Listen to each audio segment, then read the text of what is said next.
All right, all right. We are live and direct. I want to thank everyone who tuned in with us last week, everyone who participated on the panel. I want to thank everyone who was in the chat and those of you that left comments after the show was done. I want to encourage you guys to continue to do that. Be on the panels when you can. Be in the chat when you can. Be interactive with us. Leave comments afterwards for myself or any one of the panelists so that we can continue some of these conversations. Shout out to Kofi, the Black Critic. He's out there in the chat saying I'm in the building. Shout out to Kofi. Shout out to Anthony McPhail, who's out there as well. Kofi had a great live last night with the To Be Fair show here on YouTube, so you guys can look them up. I had a misconception of them. I thought they were all FBA type dudes because I could have swore I remember all them arguing FBA talking points, but that's neither here nor there. But it was a good conversation that they had. Brother Bakari was present on the panel with them, as well as our boy Black Steel. Very good conversation. You guys make sure go and check out that episode that they did last night. You know what it is. I like to come on here early before we officially start the show and let you guys know what we have in store tonight. So one of the topics we have tonight is, why does Obama feel the need to lecture black men? We're going to have another little discussion about Project 2025. We're going to discuss climate change. That climate denial will get us killed. We're going to look at a Haitian national speak on U.S. imperialism in her country and Kenya's role in it. And last but not least, we're going to have a Sankofa post. That's something I think I'm going to try to bring regularly, a Sankofa post. This one is going to be the African origins of black music. I have one coming up in the future about dance that's going to be pretty good too. So that's what we have in store for you guys tonight. What you guys can do, which would be great, is while I start the show officially, share the link. Greetings to the matron out there as well. Shout out to the matron. Thanks for being here, matron. Share the link with your people on social media. Call a few people, have them tune in. Let's get the numbers up on these shows, not just mine, but all the shows on KWAZ Radio. And in the meantime, I will officially start the show. And on the other side of the intro, I will drop Shoot the Breeze topic number 1, as well as introduce any and all of my panelists. So do stay tuned.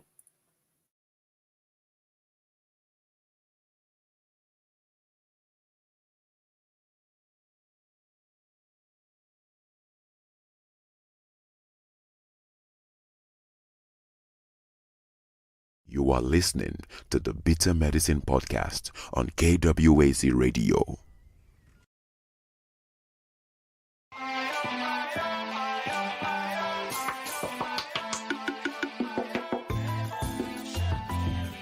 Welcome to the Bitter Medicine Podcast, where it's all about black empowerment. Our show focuses on black news and entertainment, arts, science, economics, history, people, and strategies that uplift, empower, and motivate Africans within the diaspora. And now your host, whose favorite color is black, Goku.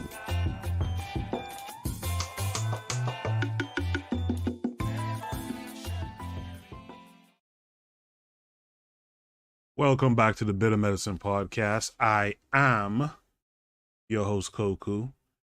Just want to remind you guys before we get the show rolling that this show is part of a podcast network called KWAZ Radio. There are other shows on the network you are invited to tune into. This is D Webb with the Harsh Reality Podcast, asking you to tune in where we tackle the news of the day that affects our community, only on KWAZ Radio. Peace, family. This is Oni, inviting you to listen to the Pro-Black Perspective where Black problems are addressed with Black solutions.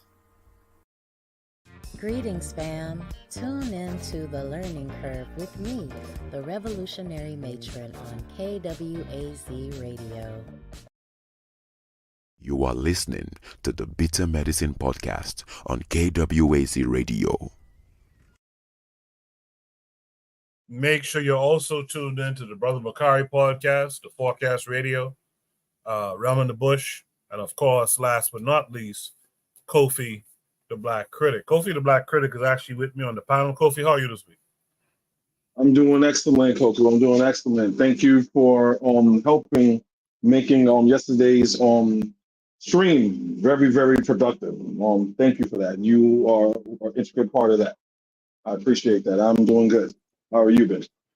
I'm good. And yesterday, it's my pleasure. I actually was gonna come up. I was at work when you started the stream. I was gonna come up, but then I realized that the conversation wasn't. It was a copacetic conversation. It wasn't like any disagreements or debate. And I just said, you know what, I'll just let Bakari and Black Steel rock. But it was a good conversation all the same. I gained a new perspective for that show actually. They weren't for the like. It's mostly like that all the time. The only person that was there was the real racist, xenophobic type of guy that says the FBA points is Trey. And since that's their boy, they let him rock, even though they may not agree. It's just a point of view. But the rest of the guys, once he's not there, everyone's got a level head. Yeah, I realized that. So I subscribe to the channel. Once again, you guys listen to my voice. Subscribe to the To Be Fair show on YouTube as well. Our boy Buana just joined. Buana, how are you this week? I'm great, man. I'm great. I did listen to the end of the show too as well. Kofi, y'all did a good job. I kind of like when what's the FBA fella is on, because y'all really have y'all ramp up y'all debates. Then I really I like when y'all challenge each other. And I think that you all do a good job in challenging each other and really bringing out the best of you all, or the worst, however you want to describe it. But I did catch the end portion of that conversation. Yeah. But it was American politics. And again, I'm kind of like at a distance with that. But go ahead, go Coco. Yeah. Thank you for being here, Buana. Shout out to Cam's verse. I caught his live earlier today too, which was interesting. I think Kofi might have enjoyed that live as well had he been there. So shout out to Cam Jeevers. Anyway, without further ado, I should have done this already and I didn't. Let me grab Shoot the Breeze topic number 1 tonight. I want to thank everyone who's tuned in. Make sure you hit the like button and let someone else know what you're doing on Saturday night. Shoot the Breeze topic number 1 says, why does Obama feel the need to lecture black men? Why does Obama feel the need to lecture black men? This came with a link. This came with a link that takes us to Twitter. And it takes us to a short video, 1.5-minute video. But this is a tweet from Ryan Detto that says, former President Barack Obama has a quote-unquote tough talk at the Black Voters for Harris event in East Liberty. He addressed that black men have not been as enthused about Harris as during his first run, and he sought to encourage them to join Harris's movement. So we'll listen to the video, and then we'll discuss. Communities is that we have not yet seen the same kinds of energy and turnout in all quarters of our neighborhoods and communities as we saw when I was running. Now, I also want to say that seems to be more pronounced with the brothers. So if you don't mind, just for a second, I'm going to speak to y'all directly and say that when you have a choice that is this clear, when on the one hand you have somebody who grew up like you, knows you, went to college with you, understands the struggles and pain and joy that comes from those experiences. He's had to work harder and do more and overcome and achieves the second highest office in the land. So I'm going to play it again. Shout out to Provide Triggers and KW Dawn 7 out there. KW Dawn 7 says it's over for Harris. It'll be like 1988 when Dukakis got whipped. Provide Triggers says greetings, and then she says volume is relatively low. That's not on my end, my dear. That's Obama's not mic'd up. It's someone on their phone. So you're gonna have to turn up your volume just a tad. I have the volume up on the video all the way up. I'm gonna play it again just to make sure everyone gets the idea of what Obama was trying to say here. Communities is that we have not yet seen the same kinds of energy and turnout in all quarters of our neighborhoods and communities as we saw when I was running. Now, I also want to say that seems to be more pronounced with the brothers. So if you don't mind, just for a second, I'm going to speak to y'all directly and say that when you have a choice that is this clear, when on the one hand you have somebody who grew up like you, knows you, went to college with you, understands the struggles and pain and joy that comes from those experiences. He's had to work harder and do more and overcome and achieves the second highest office in the land. Yeah, that's Obama with the scolding of black men. Let me see if there's more. It looks like there is more. So more of Obama's speech to black voters in Pittsburgh. It's wise to always let me know when you post these topics on the Discord. It's wise to let me know that there's a thread, that there's more. So let's listen to this second part. It's about 2 minutes. I might play it twice. We'll see. Let's listen. You find out we're just making stuff up. You at least give them a talking to. And you sure want to put them in charge of anything. So, you know, I didn't mean to get so serious. But when I hear about this stuff, I start feeling like we don't have enough of a sense of what's at stake here. These aren't ordinary times, and these are not ordinary elections.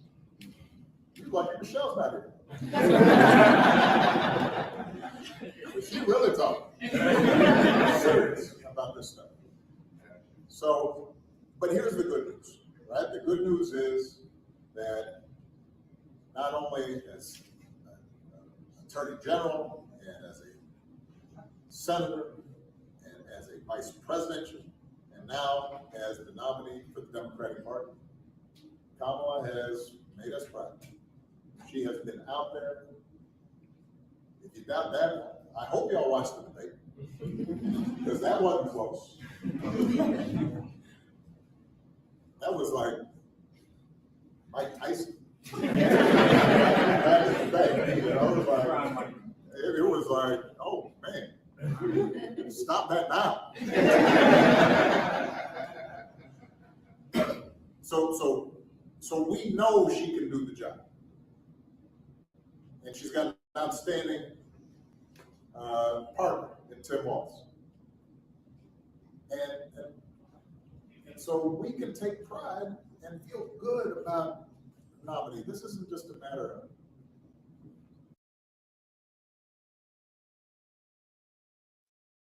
All right, more Obama trying to put on the charm. Let me double check to see if there's another part.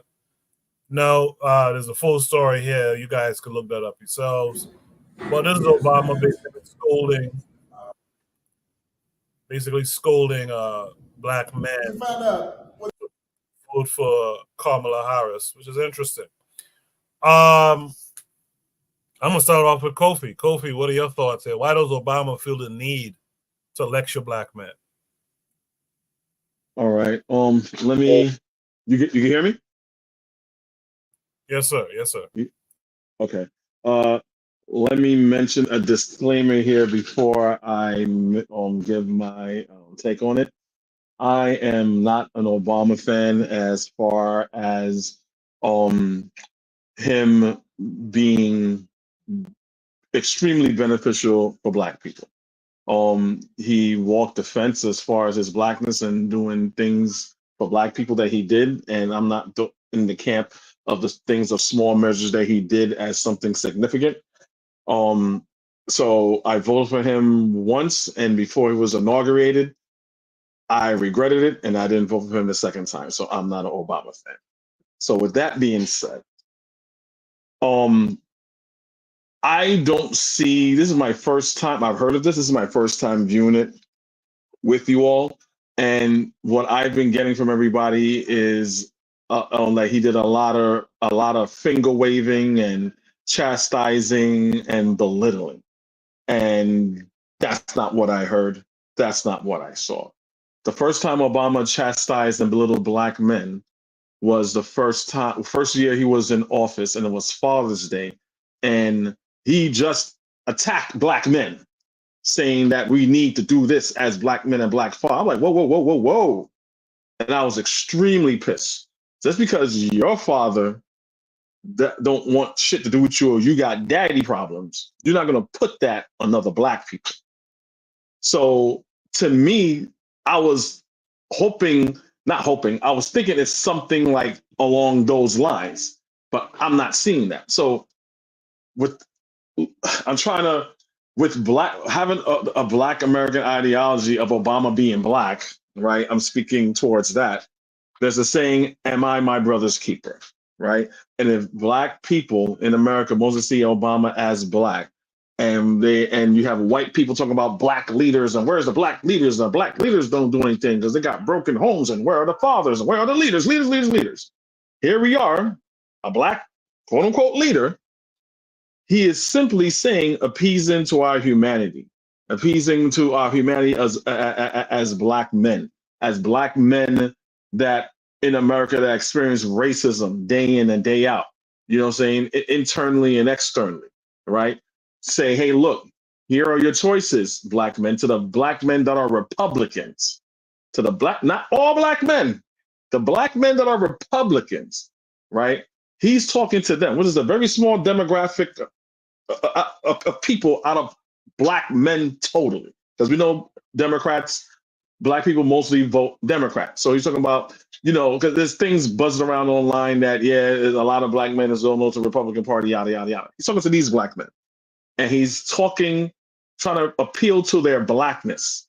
Black men, why are you going to vote for Trump, who has a history of racism from then to now, from not renting buildings to black people, right? Sued for that. Got sued for that and lost for that, right? Has his nephew, around that time, his nephew and his niece saying he used the N-word, right? To the Central Park Five that's been exonerated, that he still say they need to go to jail and the death penalty. To currently saying that that he's not gonna give a reparation. That's a Kamala Harris thing. To saying about Sandra Bland and giving police immunity, right?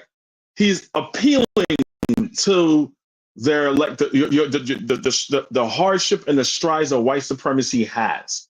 and you're going to vote for that versus a person who is on the opposite of that line, of that spectrum, who suffered from busing, who went to black colleges, who, if you agree or not if she's black, was considered as a black person in white society.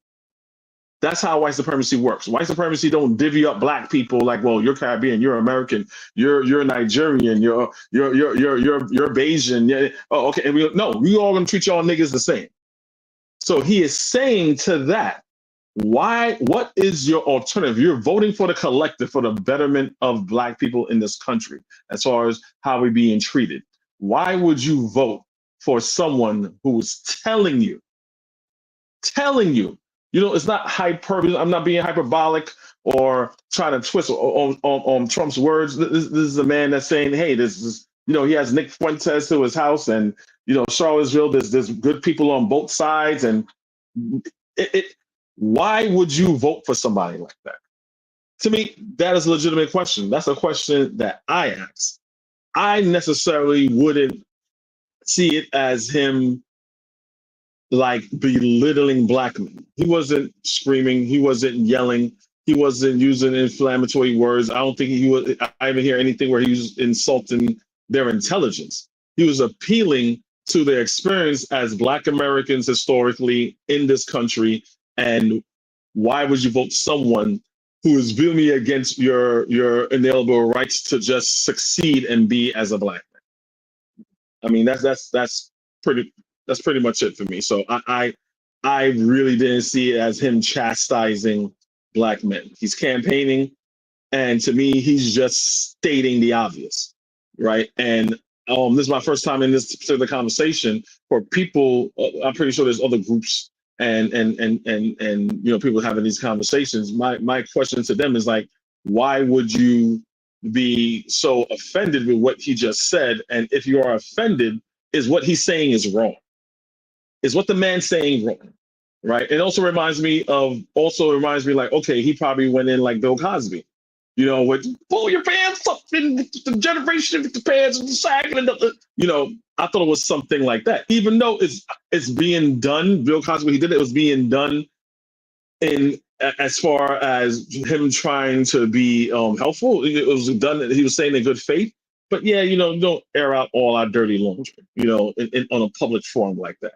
Again, this was not that, in my view. This was not that. But I do understand people, me being one of those people, of him saying, oh, wow, why you gotta talk about black men like that? But again, it's a small segment of black men, and I don't see him throwing us under the bus like that. Just that particular segment. And that's pretty much it. I appreciate that, Kofi. Just to add, some people did coin this little talk Obama did as Obama's pound cake speech too, by the way. With that said, let's welcome in our boy Jose this week. Jose, how are you this week? I'm okay. I'm okay. Thank you for having me, and thank you for being there every week. This time it's not sleeplessness. I just went to bed way too early, and here I am, awake. Well, thanks for joining us. Shoot the topic number one says, why does Obama feel the need to lecture black men? Did you see the videos? I've seen the videos, and yes, I do have an opinion. Yes, I do have one, and it's not on the politics and choosing one choosing a wing of the same bird. It's more like, and thanks for Kofi mentioning Cosby. And well, I have a different opinion about that Cosby event, and it's the same opinion that I have in this thing. I'm watching on Twitter. I'm watching all damn day men complaining about a half black man, or in America he's black, but okay. I see black men and women, but okay, that's not kind of special. Women complaining about black men, they have something to complain. But I see black men complaining, and the vibe that it gives me this time is like, look at me, not listening to this black man suggesting something, right? When with Obama, I was so irritated because for us, Obama, excuse me, Cosby, for us or for me, that is somewhat aware of what propaganda and imagery and image building does. For me, Cosby is an icon, an icon. His products. I bet there's Nigerian doctors in black neighborhoods, thanks to Dr. Huxtable and the image that he put out there, right? And then he in his latter years he says, "Hey, black folks, we can do better."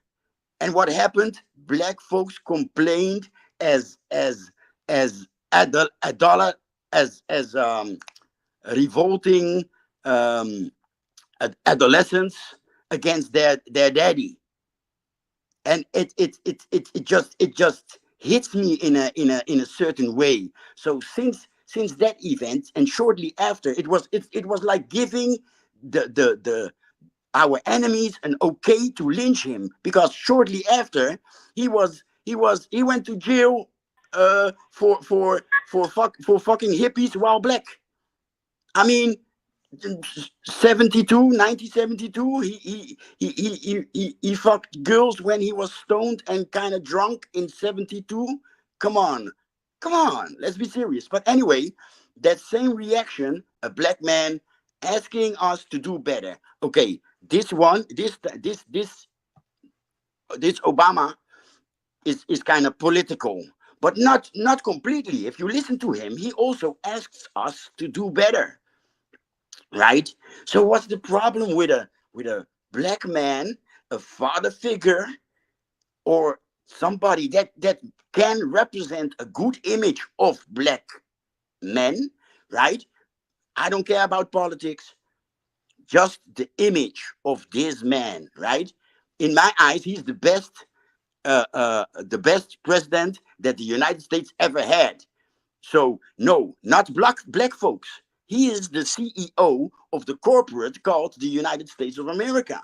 So he's gonna, when is he going to be good serving the United States as the president of the United States or as black man, right?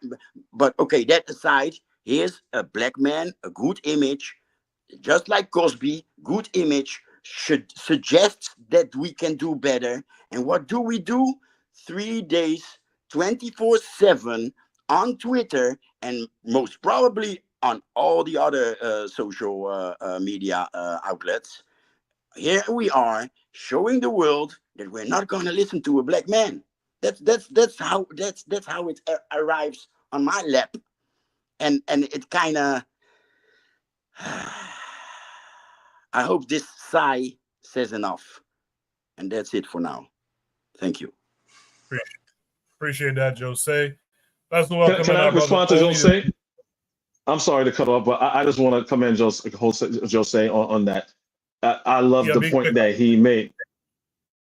I just want to say I love the point he made about, here we go again, not listening to another black man instead of just, taking what he's saying, like, how dare he says that without exploring the content of what he's saying. Like, I like how you put it that way, Jose. That's all I wanted to say. Appreciate that, Kofi. Let's welcome in our brother Oni this week. Oni, how are you? Peace. I'm cool. Tired, but cool. No, I'm not tired. I'm good. Thanks for joining us. Did you see this video? Yeah, I see it. I saw it. Yeah. All right. What are your thoughts? Yeah. Well, I mean, I think it's obvious that Obama was paid to do it. I mean, I guess the let's say the enthusiasm for Harris has probably been mostly black women.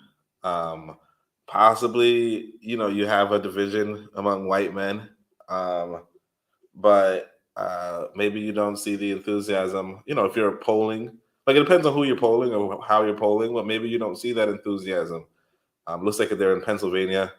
In Pennsylvania for like, let's say black men just coming out, oh yeah, I want to support Harris. So, of course you roll out Obama, because that's what the Democratic Party does.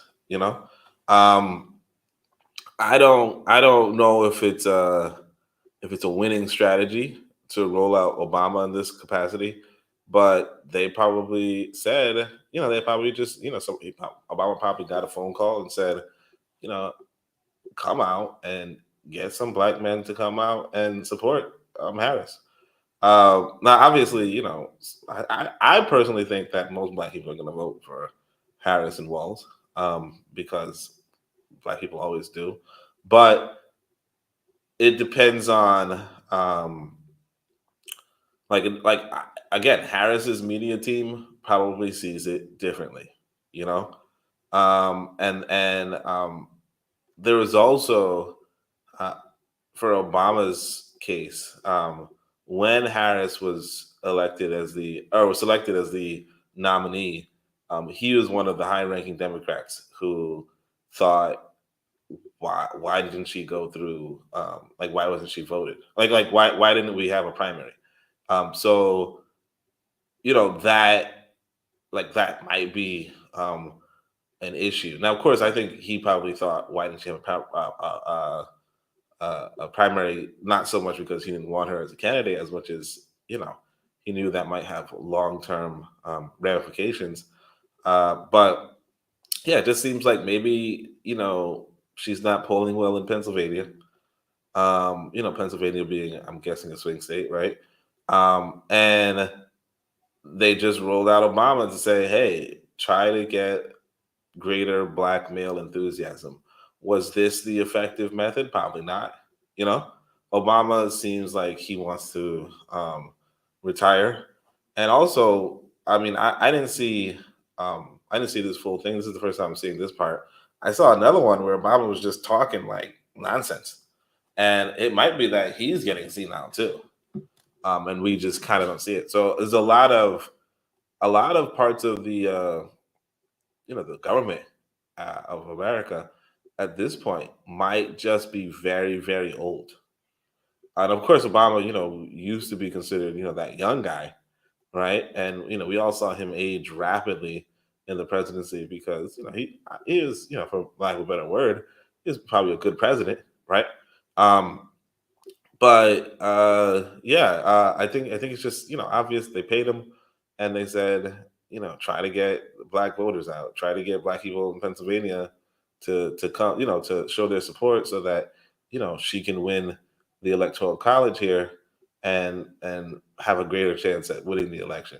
But as far as Obama's senility is concerned, the guy was like, "Hey, Trump is rambling and talking nonsense, and he's having 4-hour lectures, blah blah blah, and it comes off like Fidel Castro." And you're like, "What the fuck? like, what's Fidel Castro got to do with anything?" And none of us have conversations with Fidel Castro, and obviously Obama's presidency was harming Cuba, if nothing else. So it just seemed like a really bad take from this guy. But I mean, of course, that's me, being sympathetic to the left. But yeah, so I think it's just obvious, oh yeah, they paid him. So what else is he gonna do? He wants money, and he and the Democrats probably feel a challenge in Pennsylvania. That's all. Appreciate that, Oni. Let's welcome in our brother Anthony McPhail this week. Anthony, how are you? Hey, what's going on, my brother? How you doing, man? Good. Thanks for coming through. Hey, what peace to all the brothers on the panel too, man. Yeah. Yes, sir. What are your thoughts, Anthony? I mean, I'm gonna be honest, brother Koku. I didn't catch the whole thing because I was still trying to get situated, man. So I mean, I don't want to hold up the show, man. So I just lay low on this one, man. And pass the mic, man. And I just listen. All right, no problem. With that said, let's go to Buana. Buana, what say you? Why does Obama feel the need to lecture black men? I don't know the answer to that question. I would only say that. One, your volume is super low for some reason. Okay, give me 1 second. Let me switch out the microphones. Give me 1 second.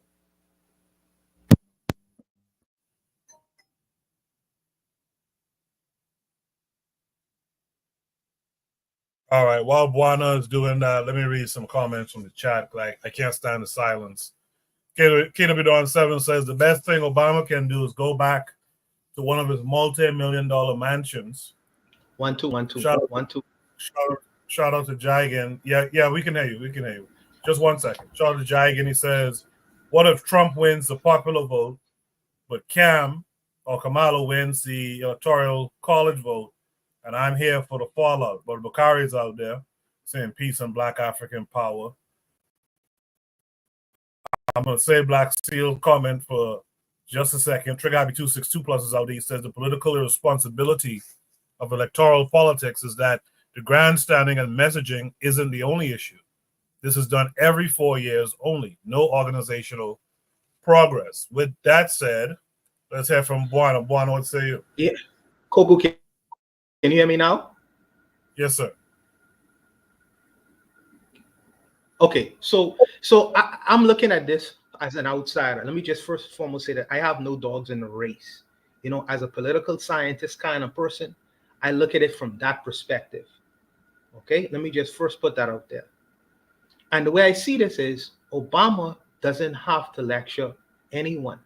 If he is talking to grown men and the numbers are down in that area, you get in the questioning position. Why do you think that there are so many low numbers in this particular area? You need to start asking black men what they actually need. You know, I listen to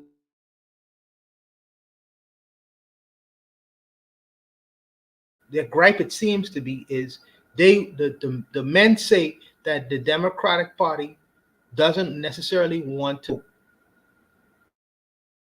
Problem, you need to explain to people certain things. You need to tell the black men, hey, this is what we're gonna do for you in particular, because the black women are ready to know what they're gonna do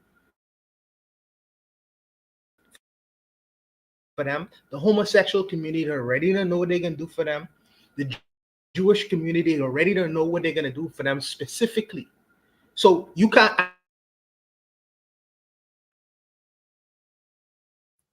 Is it me or Buana cutting up? Yeah, he's cutting out. I was going to ask the same thing. So the gripe is, what are you going to do specifically? Buana, you're cutting out. Black men. Buana, you're cutting out. And I think that the Buana, can you hear us? Because you're cutting out. I don't know if you can hear us. This is why they. Yeah, Buana's on a delay. He's cutting out.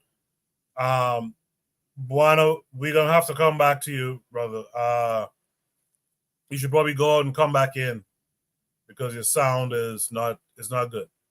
Back my computer. Let me do that real quick. I mean, I got further comments, and so he gets stuff situated unless you have something on plan, Coco. Go ahead. Someone in the chat. Okay. Someone said in the chat that if Kamala Harris loses the popular vote and Trump gets the popular vote and Kamala gets the electoral college vote, that's something that hasn't been done in that dynamic. It's not gonna happen. It's not something that's feasible, because Trump has never ever won the popular vote. Trump has always been, numbers wise, always unpopular. Trump won the electoral college and he lost the popular vote. It should have been Hillary Clinton instead of him, unfortunately. I mean, hindsight, I will likely be Hillary Clinton, even though she's a whole set of issues, but nothing like that. So when you think electorally speaking, the last presidents that won the electoral college vote were all Republicans, right? Everyone that won the popular vote, Obama won the popular vote. Hillary Clinton won the popular vote. Clinton won a popular vote. The people who got the electoral college was George Bush Jr. and was it Reagan? I don't think it was Reagan. I think it might have been Reagan. But it was Reagan. I think it was Reagan, George Bush Jr. and Trump won the electoral college because they were never popular in that regard. And as far as Kamala, being, how should I put it? Her being like falling in the polls from what I've seen, unless it's like a swing state, she's leading. So I don't really see that dynamic. How is it going to be a tight race? Don't get me wrong. It's going to be somewhat of a tight race as far as like a margin. I believe in probably like a couple thousand of votes. But so far, Kamala is leading in that regard. I don't know, is Juana situated yet? No, Buana, it's gonna take Buana a minute. So I'm gonna go to Black Steel if you're done with Cool. your thoughts. Yeah, I'm done. All right. So with that said, should be something to one. Why does Obama feel the need to lecture black men? First, let's welcome in Black Steel. Black Steel, how are you this week? Man, it's been a crazy week, man. Been a crazy week. The hurricane this week. It was crazy. People died. Neighborhoods flooded out. A lot of us don't have power still. But I'm good though. I'm good. How about yourself? I'm good. Thanks for coming through tonight, and thanks for going through last night on that panel with Kofi and them. It was a joy to do it. I enjoyed it. So let me just say, I'm disappointed in some of the ideas that Obama was the best president we've ever had. That's very disturbing to me. It's so upsetting to see how this man has retarded our consciousness so much. The man's an international war criminal. He should be, if there was any justice in this world, he'd be in front of the Hague for what he did to Libya, for what he did to Anwar el-Awlaki, how he literally murdered a U.S. citizen without trial. I'm sorry, he's the scum of the earth. Just because he knows a few R&B songs, he has a nice cadence, he's still an international war criminal. If there was any justice, again, he'd be in front of the Hague. Period. For one thing. But as far as the overall point, I think something Oni said, she's polling very badly. Harris, is polling behind in the states necessary to win the electoral college. So, for those of you Americans don't win by the popular vote. You win by the electoral college, and you have to have 270 electoral college votes to win the presidency. Harris won't win without Michigan, Pennsylvania, and Ohio. Michigan, of course, has the highest population of Arabs and Muslims. They're not voting for Harris. She's not going to win that state. So that's something else that's she's going to lose for that. So Harris, what they're doing is they're prepping us to blame somebody for her loss, right? So black men are the second most loyal demographic to the Democratic Party. Black women being the first, then it's black men. No other group of men votes more for the Democrats than black men. Not white men, not Asian men, not Latino men. No, black men vote more for Democrats than white women do. But yet we don't see these presidential candidates lecturing white women who voted 53% for Trump in the last election. So again, why are you alienating your most second loyal base? Is crazy to me. I believe they're positioning a fall guy, a scapegoat. Well, Harris didn't win because these black men were misogynistic. We're not worried about these white women being racist. We're not worried about these white men being racist.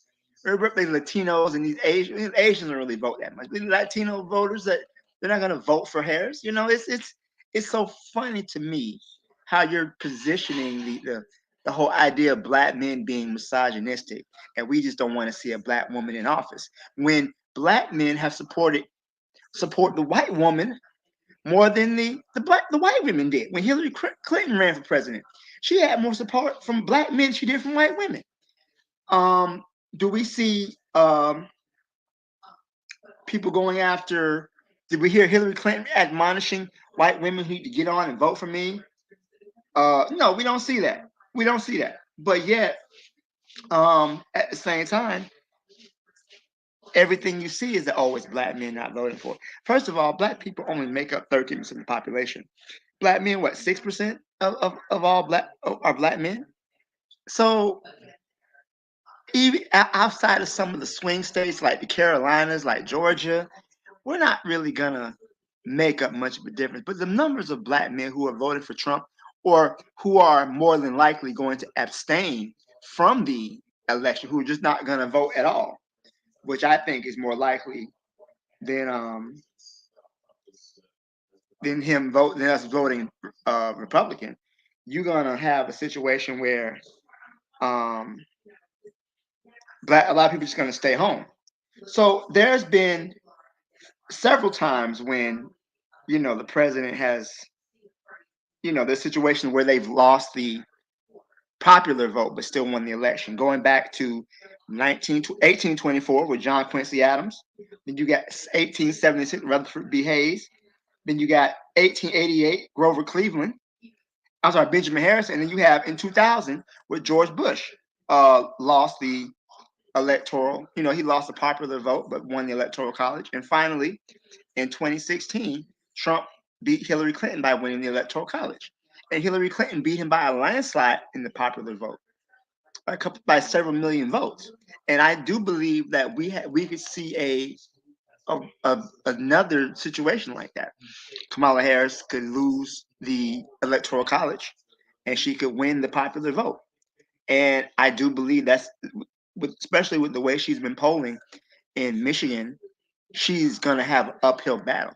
She has to get these people on her side. And I'm sorry, blaming black people, black men for not wanting to support her because she's a woman isn't going to cut it. Nobody owes you a vote. You have to earn people's votes. And if people don't see that their benefits are reflected in your campaign, they're not going to vote for you. And no amount of shaming is going to do otherwise. But yeah, I'll leave it there. Thank you. I appreciate that, Black Sue. I think Buana is back. Buana, can you hear us?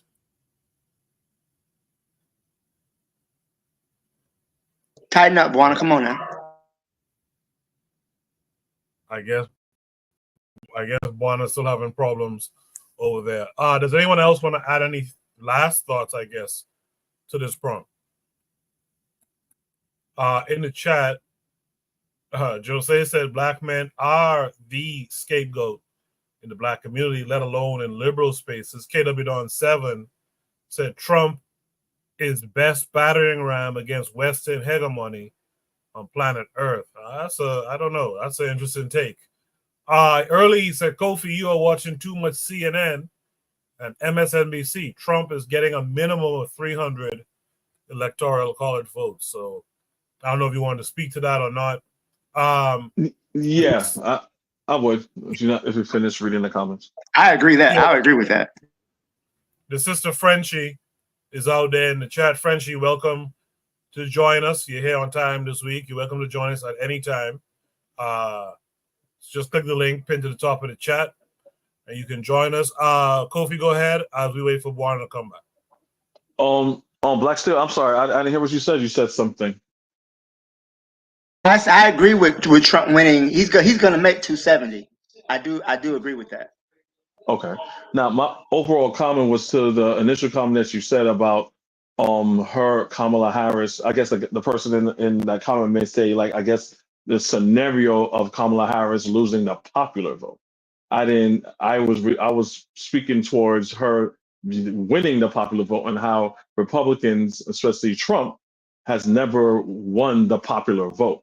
So I'm saying that scenario, that dynamic that they were presenting is not a likely thing to happen if based upon the metrics that I've seen, and especially based upon the metrics of the last election that the person is trying to say. I don't know if they're saying, scenario wise or what they think what it is on the ground, saying that Trump is more popular than Harris, so she get more votes, and I don't see that. I wasn't talking to the electoral aspect of it. So what Black Steel was saying is absolutely true. It could happen, like the whole Hillary Clinton on debacle.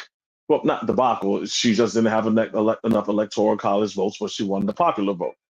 So Trump had more electoral college votes, so that's why he's president. He's not president because he won the popular vote, and I think some people they miss that. Right? Oh, he's president. He's president. Person's president. So they must be popular. Like no, we have to keep it real. So everything what Black Steel says, yes, it is true. She's gonna have because I think in that state in Missouri has a high Muslim population. So which is to me is like kind of like weird to me that she be losing the Muslim vote because as far as like at least Kamala Harris is, I mean, she's a part of the Biden administration and they think they're kind of doing a shit job by itself in a vacuum, yes. But what versus what Trump is going to do? Trump is the one that kind of like was poking the bear, moving the embassy into Jerusalem and saying like Netanyahu is not doing enough. He'll give Netanyahu everything that he wants. Him and Jared Kushner talking about making a Gaza Strip on beachfront property and all the other stuff. So Trump is going to just freaking just give Netanyahu whatever you want. At least the Biden administration is saying like, all right, to support Israel is an American foreign policy, but at least Biden's trying to say, okay, maybe we shouldn't just give him a blank check to get whatever you want. Okay, so they're using 10 10-ton bombs. Can you just use 3? That's what they're at least trying to do, and they're at least talking about Kamala Harris. I believe are saying we need to find a 2-state solution, which is like, okay, good luck. I mean, that's a better way to do it. I mean, I don't think the right wingers in Israel will allow that, but that is something to try versus going to Trump, which I don't understand why she will have a hard time in Missouri, but that's pretty much it. So the thing about that is that, hey, I've already thrown your baby. The Democrats Party under Biden has already thrown the baby off the cliff, right? Republicans are saying we're going to throw the baby farther, right? We've already killed. So it's like we already dealing. Both parties are supporters of genocide. Let's just keep it a buck. All right. Facts. The only thing about it is that the Democrats give the lip service of, hey, 2-state solution. We want to limit the violence. Meanwhile, they write a blank check and send billions of dollars overseas to bomb children while Americans suffer from climate change disasters. Whereas our tax dollars. Okay. Whereas the Republicans don't even pretend to do it. So I guess that's why Jill Stein is polling so highly among Muslim voters in the state of Michigan. But one thing is that the last Republican president to win the popular vote was George W. Bush back in 2004. So it's been almost 20 years since a Republican has won the popular vote in this country. Their policies are genuinely unpopular, which is why they have to resort to the fear mongering that they do. They have to resort to the immigrants and the threats and if you don't do this, you're going to lose your country. If you don't do this, then your children are going to wake up and they're going to lose every right they have. And the space lasers from the Jews and the HARP weapons and all that other stuff. They have to do that because nothing else they have benefits people. Taxes on more tax cuts for the rich. How does that help your average white person in Appalachia who's dying from lung cancer because their grandfather worked in a coal mine? Who's going to bring those jobs back from overseas where they pay people 30 cents an hour versus working in America? The Republicans' interest is in the corporate. They benefit from these wealthy people shipping jobs overseas. They don't want to face that. So the only thing they have to offer these people is, hey, we hate the same people you do. Don't you hate them too? We all hate them together. Let's hate these blacks, these Mexicans. We hate them all. That's really what is the Republican Party is faced with as far as what they have to offer the voters. And really, unfortunately, that's all that's necessary. That's all that they really need. And I feel that to what Obama's talking about, those few black men who may tend to be conservative, they may be conservative for their own individual, needs, but many times they are disillusioned with the Democratic Party. The party doesn't really give a space for the needs of many in the community. Many black people are starting to feel that our votes Yes. are being taken for granted by the Democratic Party. But the Republicans are being so racist. I think it was something Frederick Douglass said way back in like the 19th century. And he was talking about the Republicans when he said it. He said that the Republican Party is the ship. This is, after the Civil War when the Republicans were the party of Lincoln and emancipation. And he said the Republican Party is the ship and all else is the sea, right? But even in his time, right, if the Republican Party was the ship was full of holes and it's leaking. The ocean's trying to get in. And now you can reverse that. Many black people feel the Democrat Party is the ship and everything else is the sea.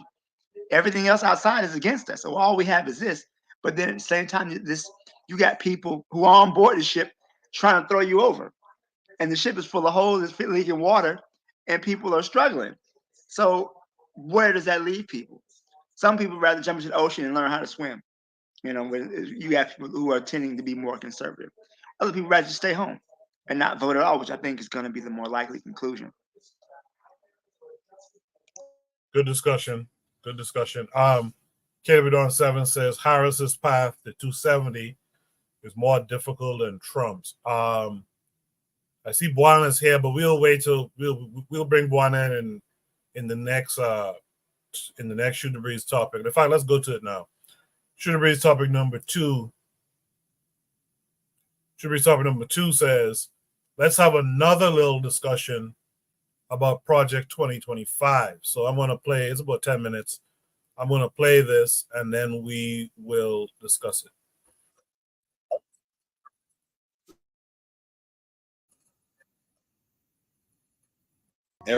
Every couple of business days. So it really takes some earth-shattering to catch my attention.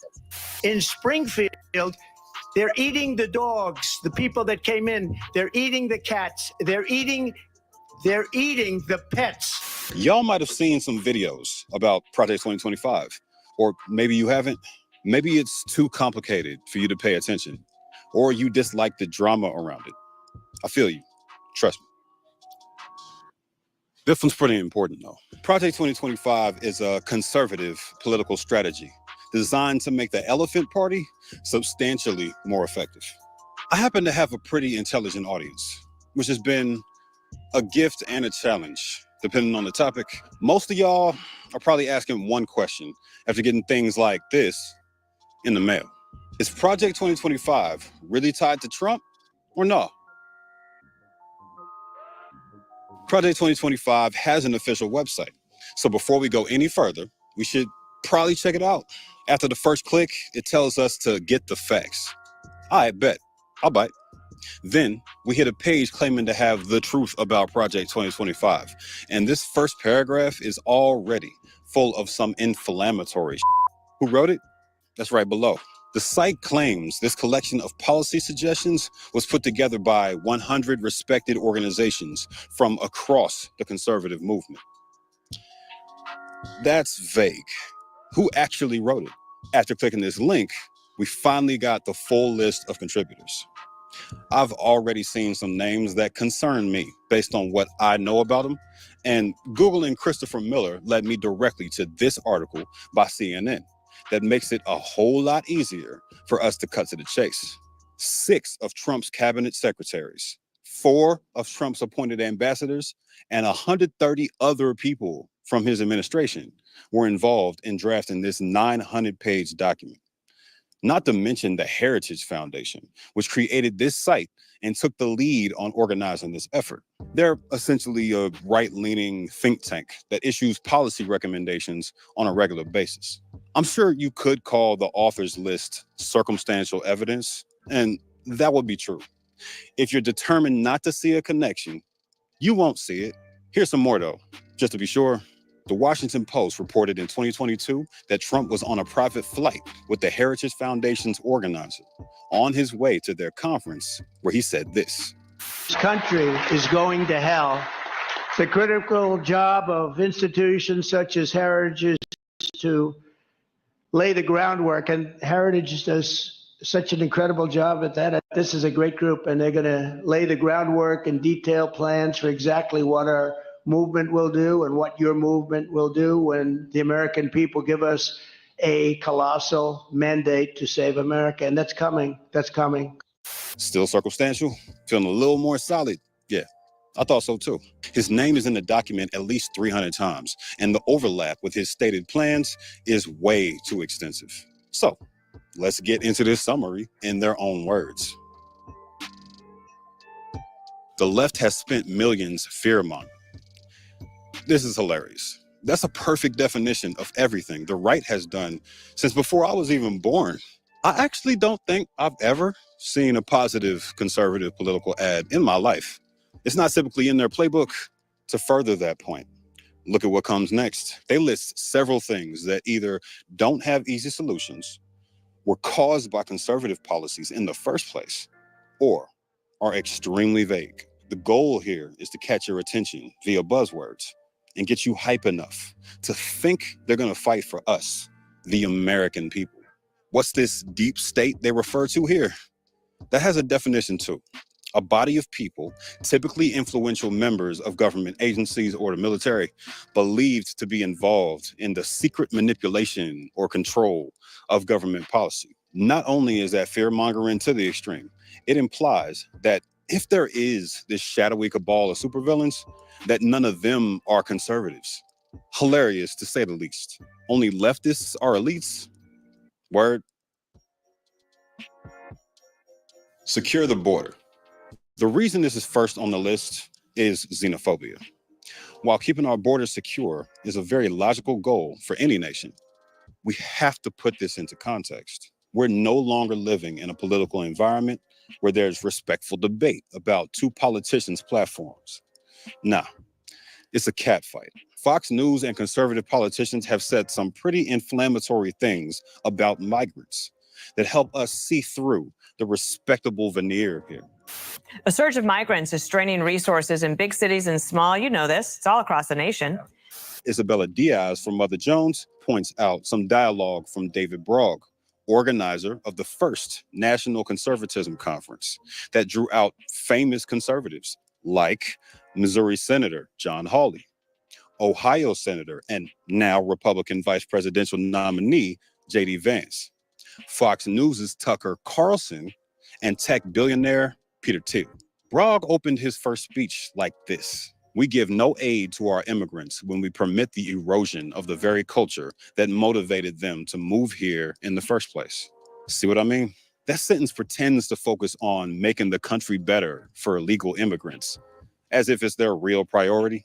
Kind of like pro-life people tend to pretend they care about children once they leave the womb. Why are you pulling me? I'm right. They say they want to enforce existing laws, aggressively build a wall on the southern border, identify and reject fraudulent asylum claims, restore the Remain in Mexico policy for asylum seekers while they're processing, and, of course, arresting, detaining, and removing immigration violators. Red flags. Existing laws include temporary protections from deportation for non-citizens and extended green cards. That last one, as of earlier this year. Y'all plan to enforce those or no? Restoring Remain in Mexico sounds like you clearly don't. How do you define fraudulent claims? Last I checked, an alarming number of conservatives thought the election itself was fraudulent. Dave, I do not consider you an expert on this issue. As a matter of fact, I consider you a major problem. For you to say there were no dead voters in Georgia, there was thousands of dead voters in Georgia. And I'm going to tell you, there was blatant outright fraud. Trump won Georgia. I know you don't like for me to say that, but I am convinced that he did. She's convinced. For the record, the former president lost Georgia by 11,779 votes in a state run by Republicans. As for these aggressive construction projects, I think we've seen how that has gone so far, and I think we know exactly who promoted that most loudly. Build that wall. Build that wall. Build that wall. Build that wall. This chart from a Brookings report lays out the estimates for the construction of the border wall around 2017. And it's clear that all conservatives drastically underestimated the cost. Not only that, but a 30-foot wall that runs 6 feet deep can still very much be scaled or tunneled under. Not only that, but most drugs that cross the border don't need to cross illegally. They're brought over via one of the 52 legal ports of entry. The push for the wall is full of holes, pun intended. Bruh, that's just one category of Project 2025, and I'm already tired of talking about it. For the rest of these, I'll pick out one or two things that stand out as particularly dangerous just to get the point across. Unleashing energy. Under this section, they say they want to stop collaborating with and funding progressive organizations supporting climate fanaticism. Like fanatics, as we've seen time and time again, fanaticism is typically defined as caring about climate change at all, or bringing it up during discussions about our oil and gas consumption. Anything that threatens the power of big oil gotta go. Not only that, but they got some real nerve mentioning climate at all, considering Trump's gutting of the EPA during his administration. They're the primary office tasked with keeping environmental regulations updated and enforced. So if they have a climate change denier leading them, or lack funding in general, it doesn't exactly help in times of crisis. I know, I said I'd keep it to one, but the next point is connected. They say they want to end the war on fossil fuels, which is ridiculous. Directing funding towards sustainable energy sources is not the same thing as a war on fossil fuels. Pretty sure I heard I love fracking during the last debate too. Not sure if y'all caught that though. Climate change should be focused on science, even if you disagree that it's happening. This manifesto plans to replace credible scientists with Trump loyalists who will bend the facts to say whatever the hell he wants them to. This one smells like a conspiracy theory from the title alone. De-weaponize the federal government and dismantle the deep state. I think the thing I dislike most about these talking points is how contradictory they are. Consolidating power in the executive branch is a major facet of their overall strategy, which is echoed by Trump telling people that in 4 years, you won't have to vote again. The fact that woke propaganda made it into an official summary of Project 2025 is kind of all I need to say. Woke has become a buzzword that refers to anything involving minorities or queer people. And it All right, we'll end that there. Interesting, some of the things he talked about here. We're going to continue that discussion in a prompt coming up next. Should we start topic number 2? Let's have another little discussion about Project 2025. Let me mix it up this time. Let me start with Oni on this one. Oni, what say you to this? Well, yeah. This Project 2025, it's interesting. I mean, I didn't read it, obviously. Because why would I read that? Why would I read 90 pages? But the thing about like the fact that there isn't a smoking gun on Trump, kind of goes against what the Democrats are, trying to make it seem like there is a smoking gun. But I guess the circumstantial evidence does suggest, hey, if Obama were, if Trump were put into office, then his cabinet would be supporters of a certain 900-page document that was pretty what you would consider pretty negative. But at the same time, it's like I don't know where Black people were in the last 20, 30 years. I don't see how Black people don't understand that white folk don't like them. Like the white conservatives do not like them. And it's kind of at the point where it's a little bit on the ridiculous side how black people just don't get it. You know, like it's just kind of on the ridiculous side how black people just don't get it. Now, what I will say is this. I recently got a chance to read some white fascist literature. This brother on Twitter was telling me I got to read Might is Right. I read it. It's actually pretty damn good. But the opinion, it's pretty good. It's pretty good if you're just looking at it like from a white person's perspective, right? But this person's opinion of black people and women, obviously, is awful. Like it's awful to the point of, yeah, like you are a lower species. You are not supposed to be in our country. We don't want you here. And just looking through, even just the headlines of Project 2025, you're not a person to them.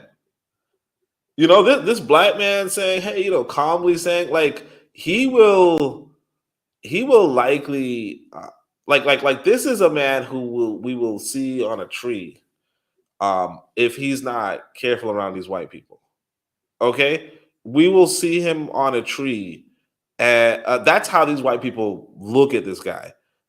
Trigger asked who is the author. I think it's like Ragnar or something like that. Some like it's not a popular guy, but it's written back in 19 something, so like 1902 or something like that.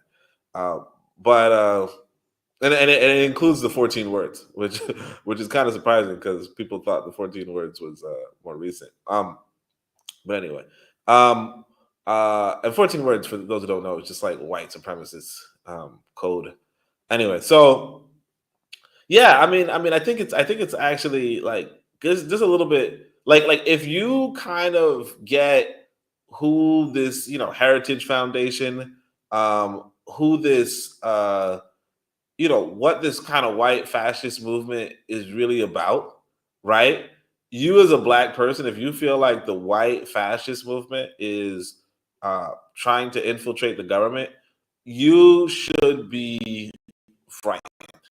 Now, that's not to say that the Democrats don't have, let's say, foreign elements, small hat foreign elements in their in their policy making, because Democrats do, right? And so it really comes, and and I'm not saying that element likes black people either, right?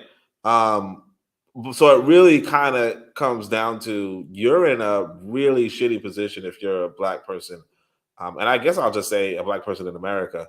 Of course, I'm gonna get some, pushback from my brother underwater, right? No, I shouldn't say that. But but what I'm saying is that, yeah, I mean, if you're a black person in America, you really do have like you're really put into a terrible position where you're either where the white fascists are coming up in the Republican Party big time, where it used to kind of be, oh, maybe the white, I don't want to say capitalists, but maybe the white Wall Street types were really on the Republican side and on the Democratic side, obviously. But now it's kind of like if you're really flirting with the option of the white fascists who are really kind of about the extermination of black people in America, right? It's if you really feel like that's the threat coming on, you're pretty damn calm, because they are not fit to play no games with black folk. Like these are people who would hang Tell him. Yeah, these are people who will hang you from a tree. This is not like it's not the same. Like you can say the small hats have their they have their bigotry, obviously, since 2,000, 3,000 years, right? But if you're talking about people who were behind the race riots just to, or people who bombed your Black Wall Street just because, and you don't got Black Wall Street anymore, okay? You don't have anything close to that, but they just bombed it just because you were successful.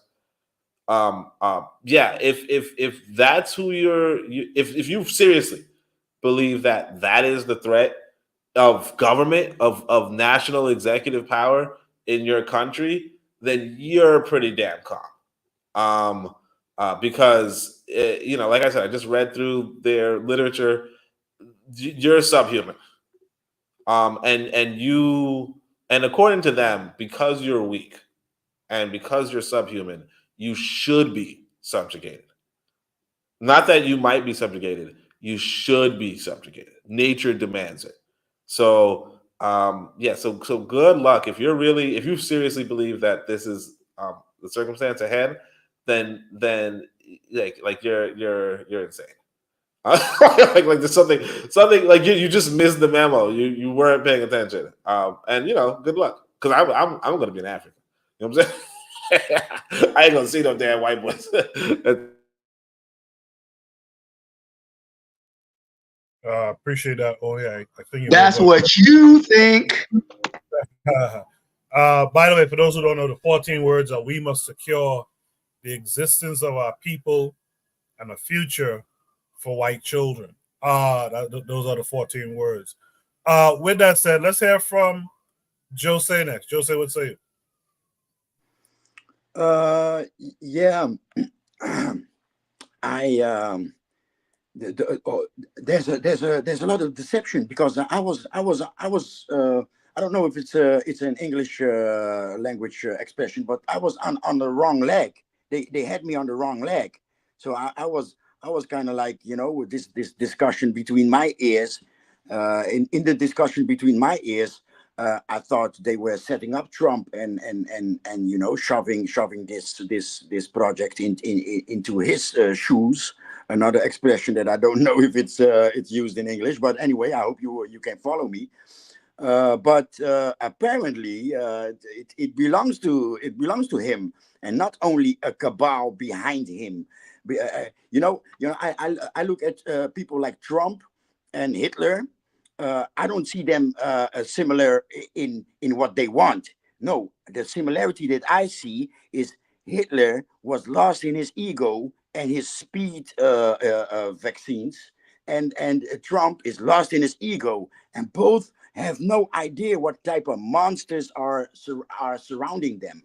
So I'm looking forward to Trump destroying them from the inside with his narcissistic me, and I want to do this and I want to do that. But you know, I don't know. You know, he might trip, or I don't know. He might get hit by a train. You know what I'm saying? And then the people around him may take over, just like they dominate the Democratic Party, the military industry, the pharma, and etc. etc. So yeah, I'm hoping he will do what he did as 45, cause a lot of back and forth and holding up the machine, the military industrial complex. I hope that he will do that again. But yeah, it looks it doesn't look good this time with his capo in Jerusalem with Elon Musk and shit. So yeah, I'm afraid this time we have to, like Oni said, we have to take this shit really serious, and yeah, my motto is you know, step aside, watch the fireworks from afar while you build and prepare and arm yourself, because they eventually you know, if Russia and China loses, we're done. If they can take on Russia and China, Africa is you know, either genocide or slavery again. But yeah, that's my take. Appreciate that, Jose. That's a good take. Let me hear from Anthony McPhail on this. Let's have another little discussion about Project 2025. Anthony, let's see you.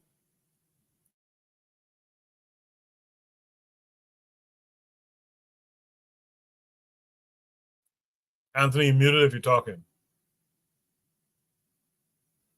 Oh, wait a minute. All right, go ahead, Anthony.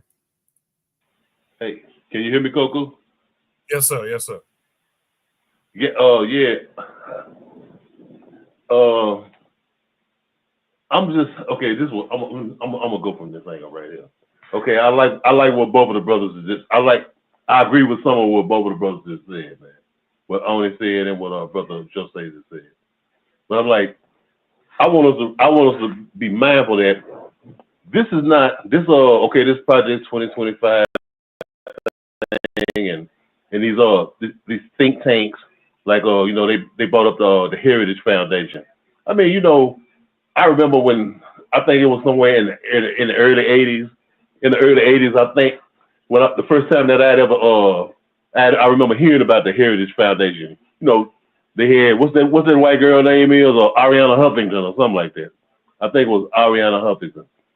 She was like the face. She was the face of the Heritage Foundation. You know what I'm saying? You remember her, Coco? Yeah, my Coco. mic is muted. My mic is muted. So when you're talking, my mic is muted. Okay. The scrap on mute. So, but yeah. Okay. Yeah. Okay. So, okay. But what I'm saying is, these white nationalist think tanks. No, I mean this is not something new. I mean you could go back to the '60s where they had with the John Birch Society. You know what I'm saying? And even before then. I mean, they've always had that, like these kind of think tanks or these organizations, these groups that was their main goal was the preservation, of the white race and the white rule here in America and around the world, for as long as they could do it. I mean, it's not nothing new, man. They've always had that. They've always had that. And and for us, we gotta I don't know, man. I'm just kind of like, what really gets me is that we surprised that something like this exists. You know what I'm saying? I mean, and that makes me feel like we ain't taking it seriously, man. We are in a war. You remember what Dr. Wright said, man? He said, we are in a race war. And and what the other party said, and the thing about it, we don't even know it.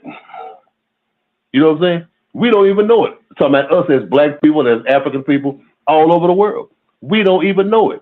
That these people's ultimate goal and design is to eradicate us. And eradicate us means not only just, say, well, we're just going to genocide them and kill them all. That's one part of it. But eradicating us is also, we're going to make them irrelevant. You know what I'm saying? We're going to make you irrelevant in your own place where you live at. Okay, yeah. Okay, Africa, you got we have all of the resources and everything that we have in Africa. But guess what? You don't control none of it. You know what I'm saying? We control that shit. No, they control that shit. And I'm just saying, it's just, it's too late in the game. It's too late in the game for us to just be catching up, man. I mean, like we just catching up. I mean, these are things we've been hearing. I mean, our teachers have been telling us this stuff for the last 50 years. You know what I'm saying? Malcolm X told us. I mean, plenty of brothers. Marcus Garvey told us. I mean, these are things we got to get serious, man. That's what I'm saying. We have to get serious. We got to get down to the serious business of being serious. You know what I'm saying? And with all of this, I don't give a damn. Look here. This is what they do. They'll say, well, okay, we'll give you a Barack Obama, or we'll give you a Kamala Harris. You think you're making progress. You got a man of color or a woman of color as your president. But you got to listen to what they say. When the first thing they say, God bless America, or they say, and then we friends that are America and Israel are friends, or America and Britain and all this, right then, you should know right then, that ain't none of your friends. You know what I'm saying? That's your enemy right there. No, it's your enemy. It's your enemy in blackface. I mean, because that's the way they operate. I mean, I remember, from the late '60s, early '70s. This is how they came around with it. They say, okay, now you had the so-called the Black Power movement, the Civil Rights movement. Now, for the most part, when you set aside the Black Panther Party or the Radical brothers and sisters, the movement was mostly powered by who? By the black church. It was powered by it was minister this, Reverend. Okay, in the 70s, okay, after they killed Martin Luther King and killed other, it got other brothers and sisters off the scene. What they did was they flipped the black church into some other shit. The black church started buying into what? Dr. Billy Grahamism. You know what I'm saying? They started buying into all this evangelical stuff. You know, this all later on you came with Pat Robertson here. You know, which led into the Heritage Foundation. And so what they did was flip our minds from being, from the radical side, from seeing things the way they are, to going into this conservative kind of stuff. And this is why now you see Negroes running around and talking about they conservatives and talking about this, and we believe in conservative principles and all this old foolishness right here. And don't get me wrong, I ain't letting the Democrats out because a wolf and a fox is family. You know what I'm saying? Ain't neither one of them no good. Neither one of them are any good. Kamala ain't shit, and Donald Trump ain't shit. Neither one of them.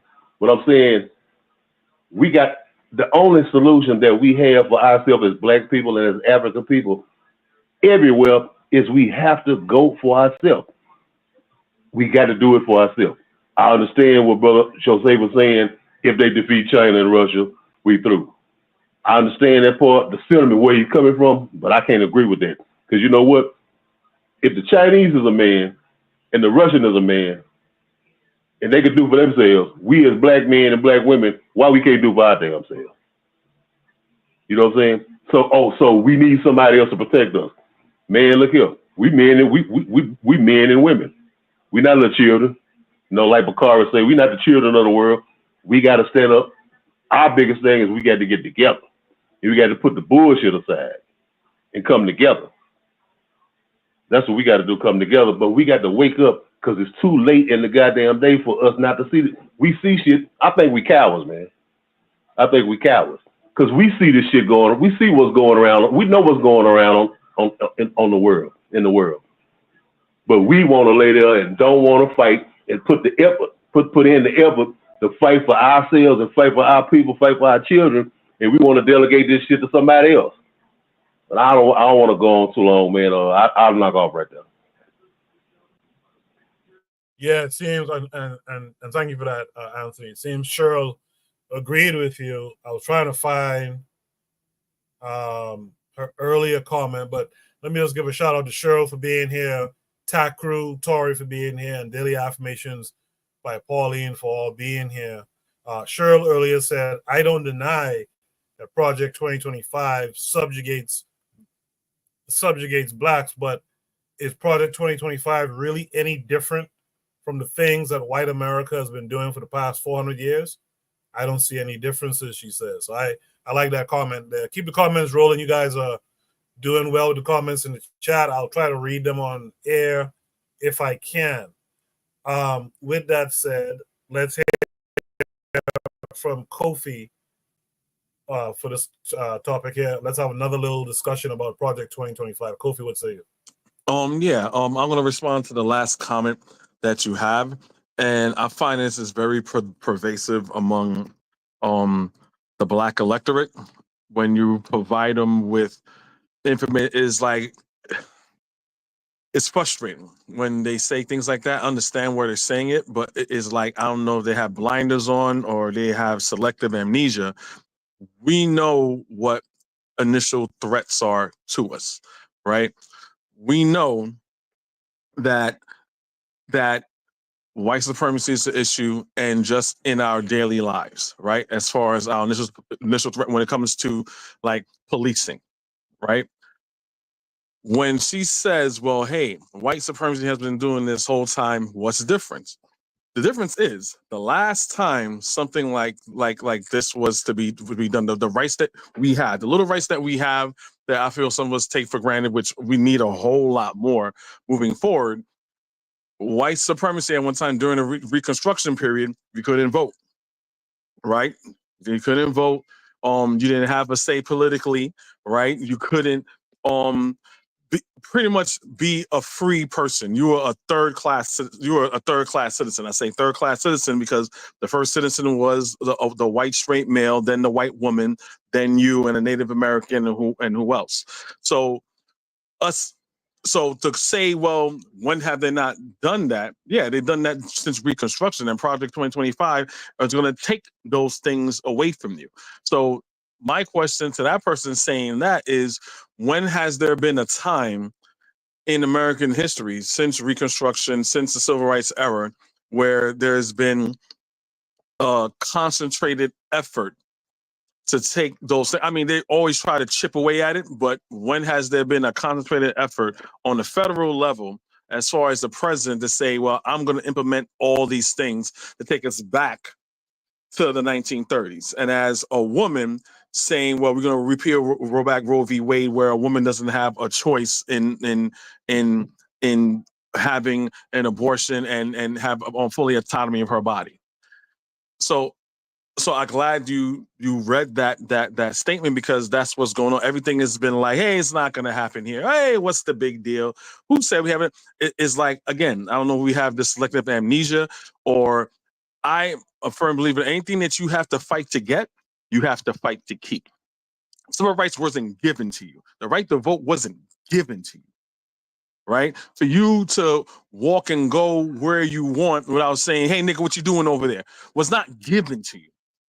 Fought for it. Black people fought for it. So anything you have to fight to get, you have to fight to keep.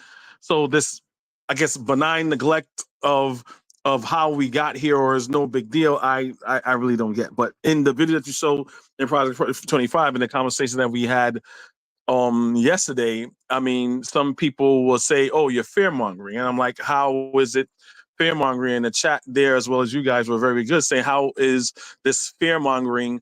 And oh, it's no big deal, we haven't gone through this already. When you had January 6th that happened, and Trump mobilized all his goons to pretty much invade the Capitol and stop the transfer of power during the election, only because they didn't like Joe Biden, a white man. So they're tribalistic among themselves.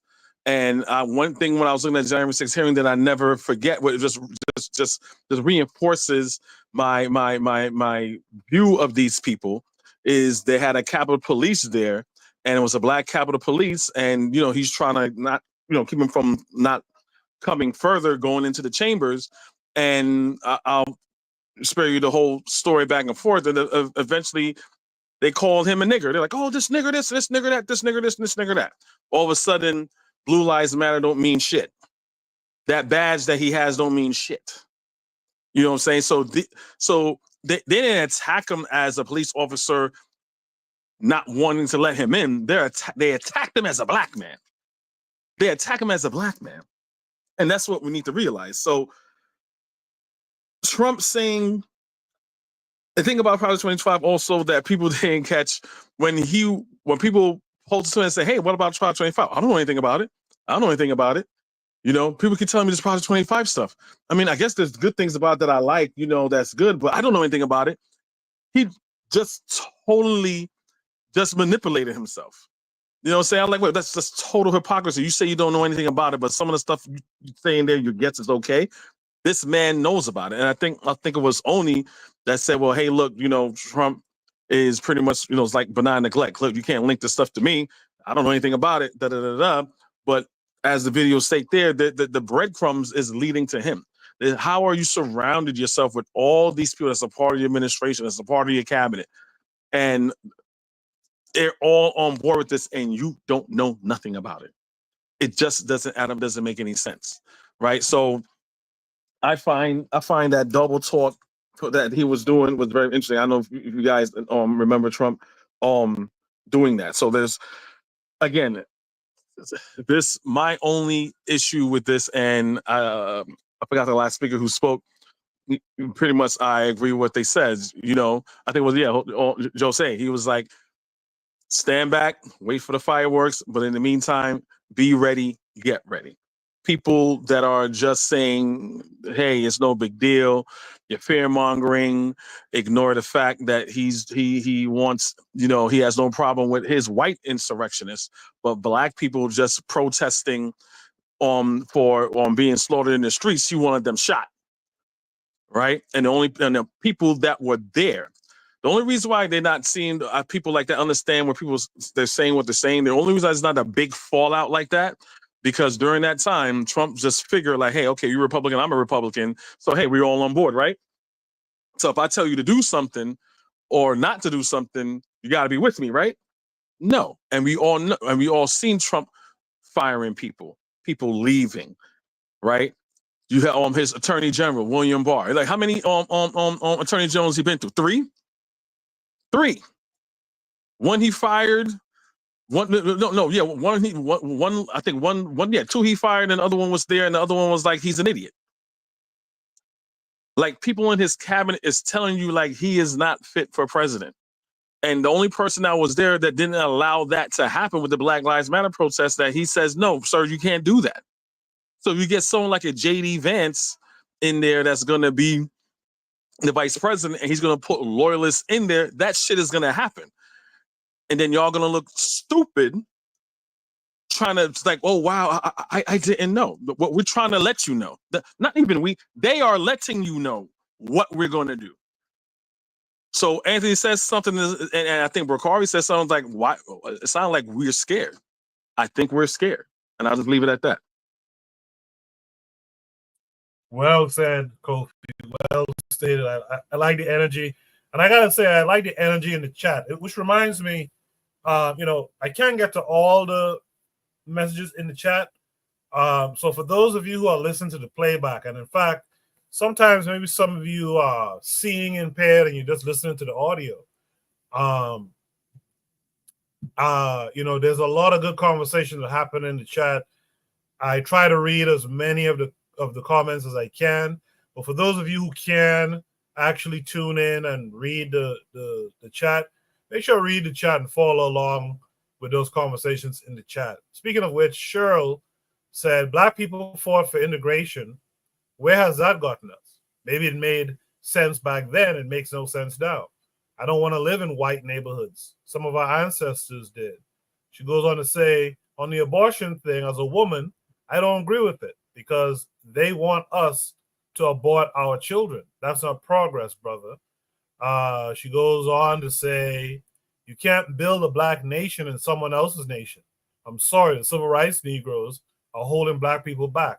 They still believe America can change. So that's just some of the comments she made. And Brother Bakari said to Kofi as he was talking, so Kofi, save your energy.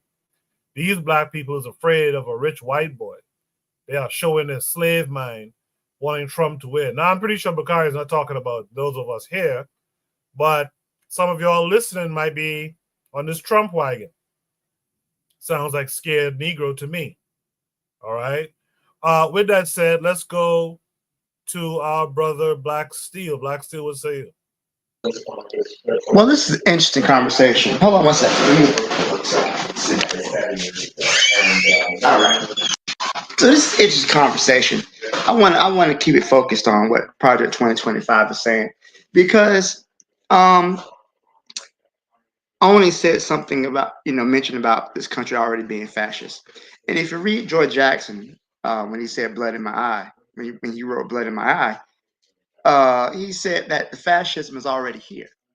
And for Black people, it's been here for a long time. Because fascism being what is called, far right ultra nationalism. So you have the left right spectrum. Fascism is the furthest right. It's far right as you can go. Like that's when you get into the Nazism, right? The Nazis, the Mussolini and his fascist party back in Italy after World War, whatever, So I'm only saying that because yes, if you're Black, this country's already been against you. And I think most Black people realize that. Many of us are just trying to carve out a space where we can live, we can survive. But there's nowhere you can go in America. And it varies from time to time. I feel reasonably safe going to the grocery store, but you never know. At the end of the day, a cracker is a cracker. But I really want to talk about some of the ideas that are with the Project 2025, which really talks about what is called the unitary executive theory, which basically says that the executive branch of the U.S. government, which is controlled by the president, is under the complete control of the president alone. So the idea is that with a unitary executive theory, the president has complete control over that branch, and whatever he decides to do is law, as long as he's the president, which really flies in the face of what the system is supposed to be, checks and balances, right? And I know a lot of people, with good reason, we scoff at the American system of government, but I don't always necessarily want to throw the baby out with the bathwater, right? I do think it's generally a bad idea to have one person have absolute power over the people. I think that's generally a bad idea. And I do think that there's important for there to be checks and limits on authoritarianism and stuff like that. I think that's generally a good thing. We can see that in ourselves just in how some of the dictatorships and some of the autocrats function in the Caribbean, Africa, Latin America. This is a real thing. So if there was a check on power, a check on some of their ability to just do whatever they want, this is something that's I see as a win. But the idea is that the Project 2025 wants to eliminate that. So then, for example, they want to remove the 14th Amendment. The 14th Amendment, which basically guaranteed what it was called birthright citizenship. It was intentionally meant for former slaves after the end of the Civil War to be considered citizens of the country. So Project 25 wants to eliminate that. It also wants to eliminate what they call woke propaganda in public schools. They're going to get rid of the Department of Education. They're going to abolish the EPA, Environmental Protection Agency. Eliminate the Bureau of Land Management. They're going to eliminate Department of Energy, eliminate climate change. Let's see, this is a hot mess right here. They're going to expand the presidential powers. Basically, the president is basically immune from prosecution. They're going to build more nuclear weapons. They're going to, let's see, there's a lot of stuff here. They intend to abolish FEMA, which is something that is near and dear to my heart right now. They're going to prohibit Medicare from negotiating drug prices, which is something that many elderly Americans don't want to do. It's so much stuff in this document that would really make life miserable for the average American. And let's be honest, the comments that I'm not gonna have to worry about this because I'm gonna be overseas. When has America ever limited its fuckery to the borders of this nation? I'm sure Libya can attest to that. I'm sure Somalia and Yemen and Vietnam and Iraq and all these other countries can attest. The United States doesn't keep its mess within its borders.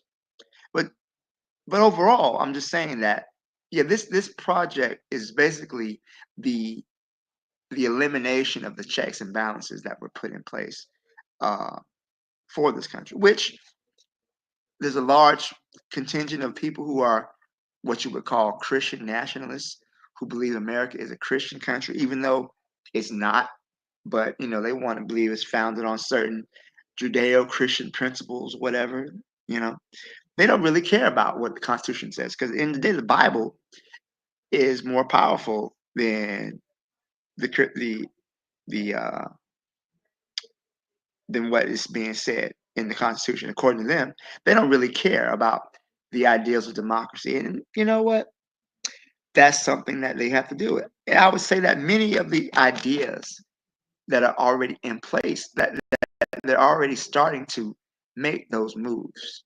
And I think that as the economy gets worse, as the environment gets worse, most Americans, most white Americans at least, they're going to lean hard into this type of stuff because they can never blame their true enemy.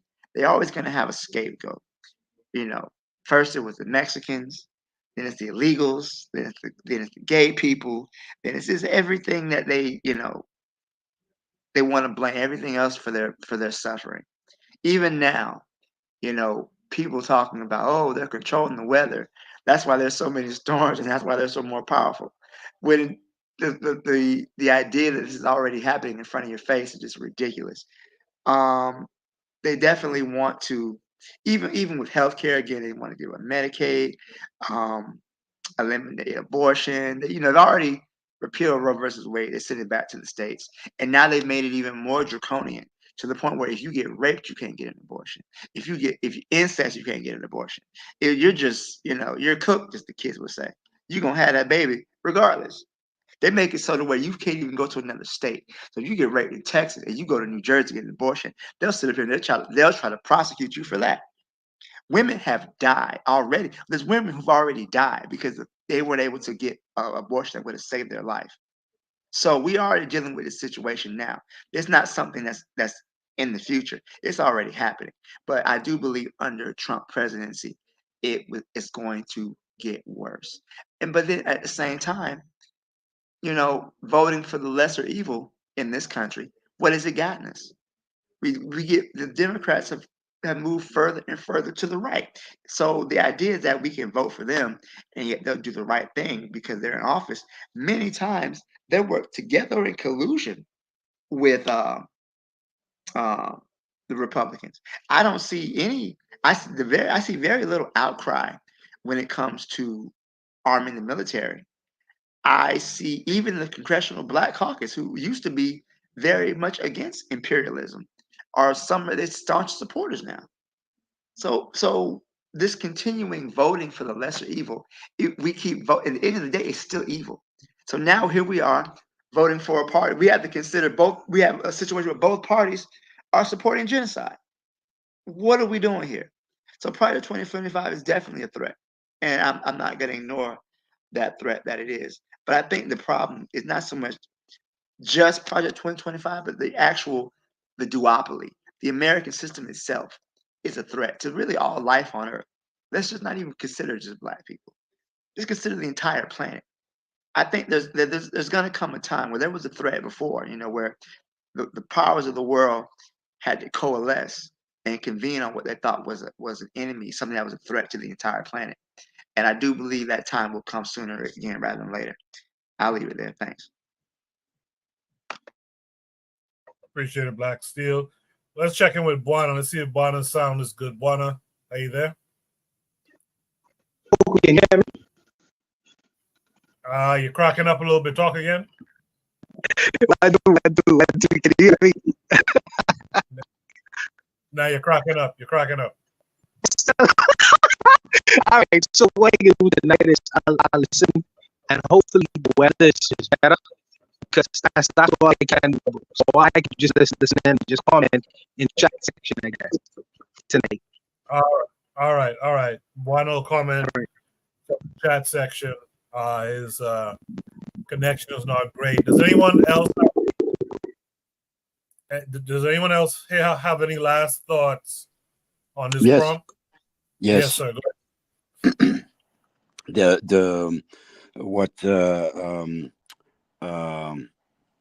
I believe Black Steel said is more than true.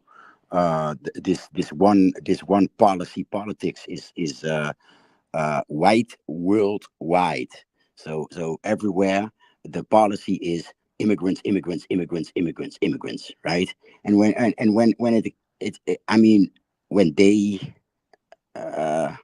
when their faces are pointing in the same direction, it's always a scapegoat.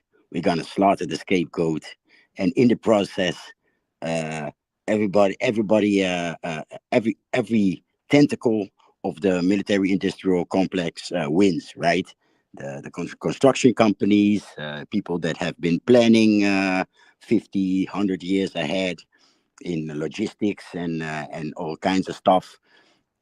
And when you see them pointing the faces in the same direction, it always ends in bloodshed, be it the Crusades or World War I, II, and II.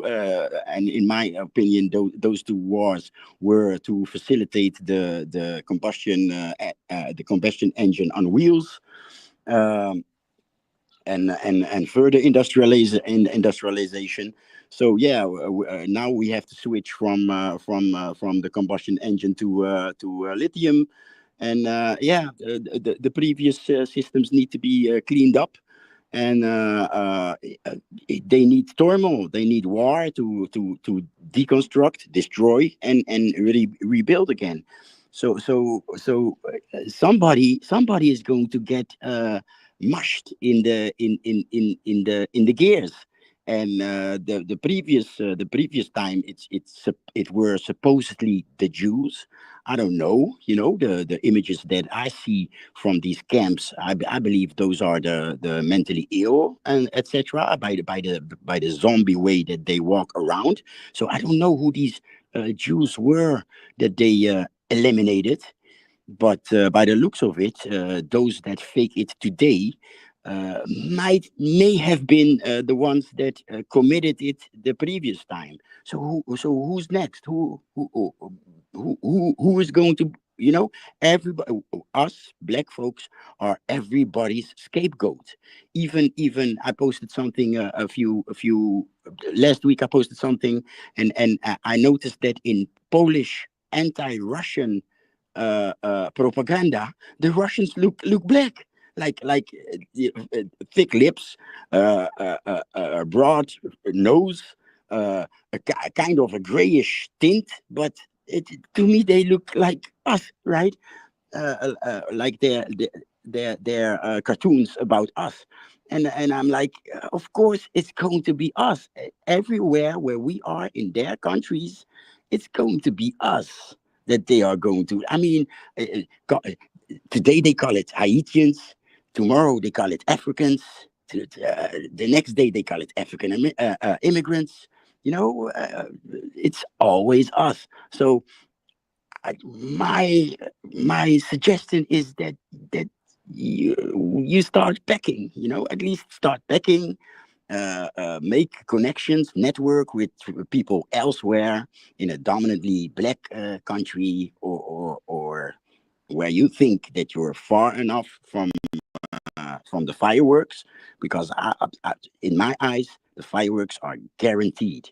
The West needs this shit to survive. The way they gained power is the way they are going to protect it. Just like um, Kofi said, what they it was worth for it was worth fighting for, to conquer the planet, and so they are going to fight to keep it.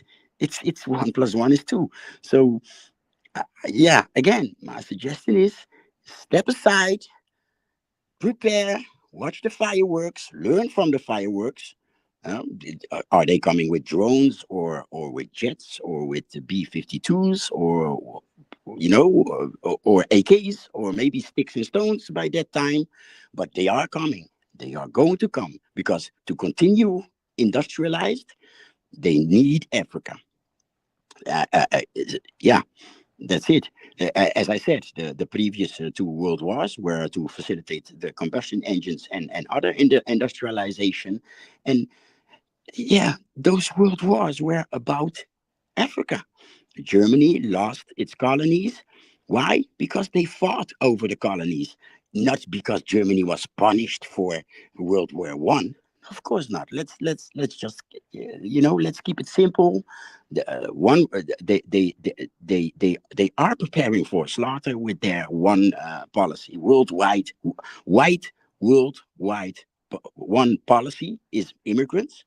And there's a technological leap to make. And yeah, just like the previous two times, world war. Prepare, move out, prepare, move out, prepare. Thank you. So I want to say there's something I read from Franz Fanon and Wretched of the Earth, and he kind of mentions it. He's just when you start to hear a speech on Western culture, right? When the colonized here start to hear white people talking about Western culture, they reach for their machetes, but they at least make sure they're close by, because the violence that comes with that. Right. My only thing is that I don't think this situation can be avoided. Right. It can only be confronted. And I also understand that the Western world, especially American, Western hegemony is a fragile thing. The United States has only been a country in existence for less than 300 years. So, but yet it's already starting to show collapse. They want full spectrum dominance, land, air, sea, space, and they can't have that. That's something that is impossible to maintain. But in their desire to maintain their role as the world's only superpower, they see every country as a challenge to their hegemony, as a threat. And this is not something that they're willing to just go ahead and be like, you know what? Let's just fall back. Let's let the Chinese take control. A war with China is in the cards. They've already mentioned the pivot towards Asia. But the problem is that many of these countries function as U.S. proxies. But when the cat's away, the mice will play. So when the U.S. tends to shift its focus towards the Middle East, then Latin America rises up. When they shift the focus to Latin America, then the Middle East rises up. It's like playing whack-a-mole. You can only, somebody's gonna get through. And because of that overall instability within their system, right? It's not sustainable. But the idea is that they use these proxies to enforce the will through, especially through our economy, through our control, our America's control of the petrodollar, and just pure naked force. But the threat of force doesn't really have the same effect it used to in the past, especially coming off of 2 back-to-back defeats in Iraq and Afghanistan. The world sees this, and they see that the emperor has no clothes. He's butt naked, ball swinging in the wind. Pause. So they see this, and this is why there's so much aggression from America and the West, because they know that they've seen their ability to be able to deal with they can't compete with asymmetrical warfare. The Vietnamese showed it, the Iraqis showed it, the people in Afghanistan showed it. Hell, what's going on? The Palestinians are showing it. So even so, no, I caught myself Bwana Hagaziki. I didn't say our. That's not our. Listen, that's the government, not our government. They don't represent me just because I live here. But anyways, we see that the very idea of this hegemony is not going to last forever. It can't last forever. So we're going to start. It's going to get worse and worse, I believe, before it gets better. But I do believe that African people this is the time to step into that breach and take advantage of the collapse and take our rightful place as rulers. Not so much rulers, but I believe in a multipolar world, and Africa could be is a force for good and power in that world. I'll leave it there. Yeah, thank you. I wanna add something short about what I said previous. Please be brief, Jose. Go ahead. Yes, about Russia and China. It's not that I let them do our work to defend us. No, they are gonna rob against the West. They are gonna rob against each other and waste each other. So by the time they come, there's gonna be a whole lot less of them, all of them. So be it the West eliminated and the Russians see a chance to dominate the world, or be it the Russians and the West eliminated and the Chinese see a chance to dominate the world. They are coming. It's about us. We must prepare. That's it. Thanks. No problem. I think Anthony is Anthony trying to say something? Go ahead, Anthony. Oh yeah, I'm sorry, Goku. Okay, yeah. I just wanted to say to Jose, I knew that's what you were saying, man. I knew it. I was really saying it for other people who who may have heard it the wrong way. You know what I'm saying? I knew this is what you were saying though. I knew it. I agree with you 100%. I knew what you were saying. Appreciate that, Anthony. Let's give Buana the last few words, I guess, in the chat. Buana said, black men went through Ronald Reagan, George Bush 1 and 2. So the whole big bad racist white man going to put them in hell they've heard before from the Dems. They need to change that record. He goes on to say, the black men have other concerns than racist white men, like immigrants taking their jobs, homophiles teaching their kids, inflation. They worried about that too in America, I assume, or Buana assumes. You know what? In this same prompt during this video, the brother mentioned climate change. So let's go to Shoot the Breeze topic number 3. Right there, he just mentioned it. Shoot the Breeze topic number 3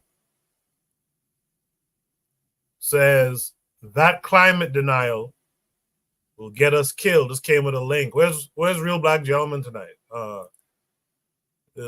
This takes us to the first of 2 attachments. This video is titled Martinique, Rising Seas and Disappearing Villages.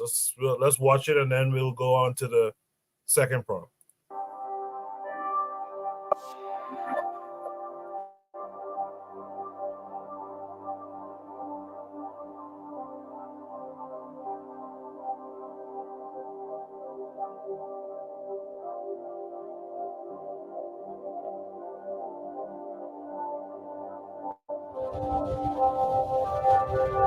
On avait des échoppes. Les échoppes, c'était les bars où les gens pouvaient consommer. Voilà. Alors voilà les maisons. Toutes ces maisons-là, elles sont abîmées. Peut-être la prochaine poule, eh bien, ces gens-là seront obligés de laisser leur maison, quoi. Ouais, ouais.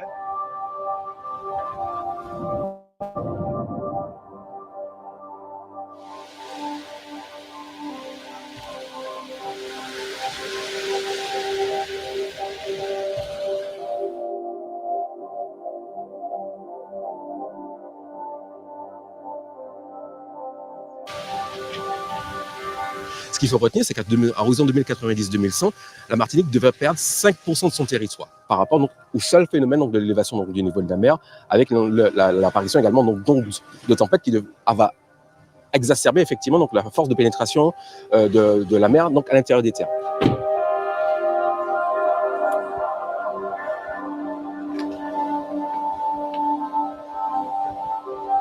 Là, c'est un village complètement aménagé sur la frange littorale. On va dire donc jusqu'à à peu près 100 mètres en mer, donc il y avait des maisons, il y avait des commerces.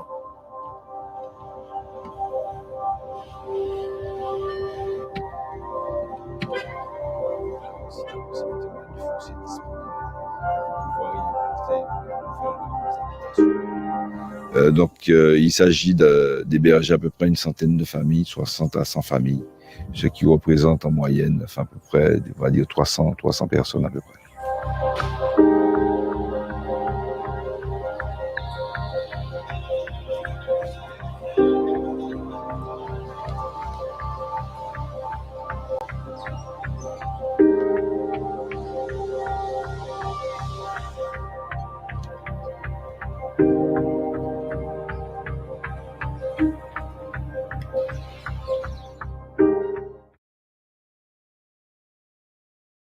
Okay, so let's go to the next attachment.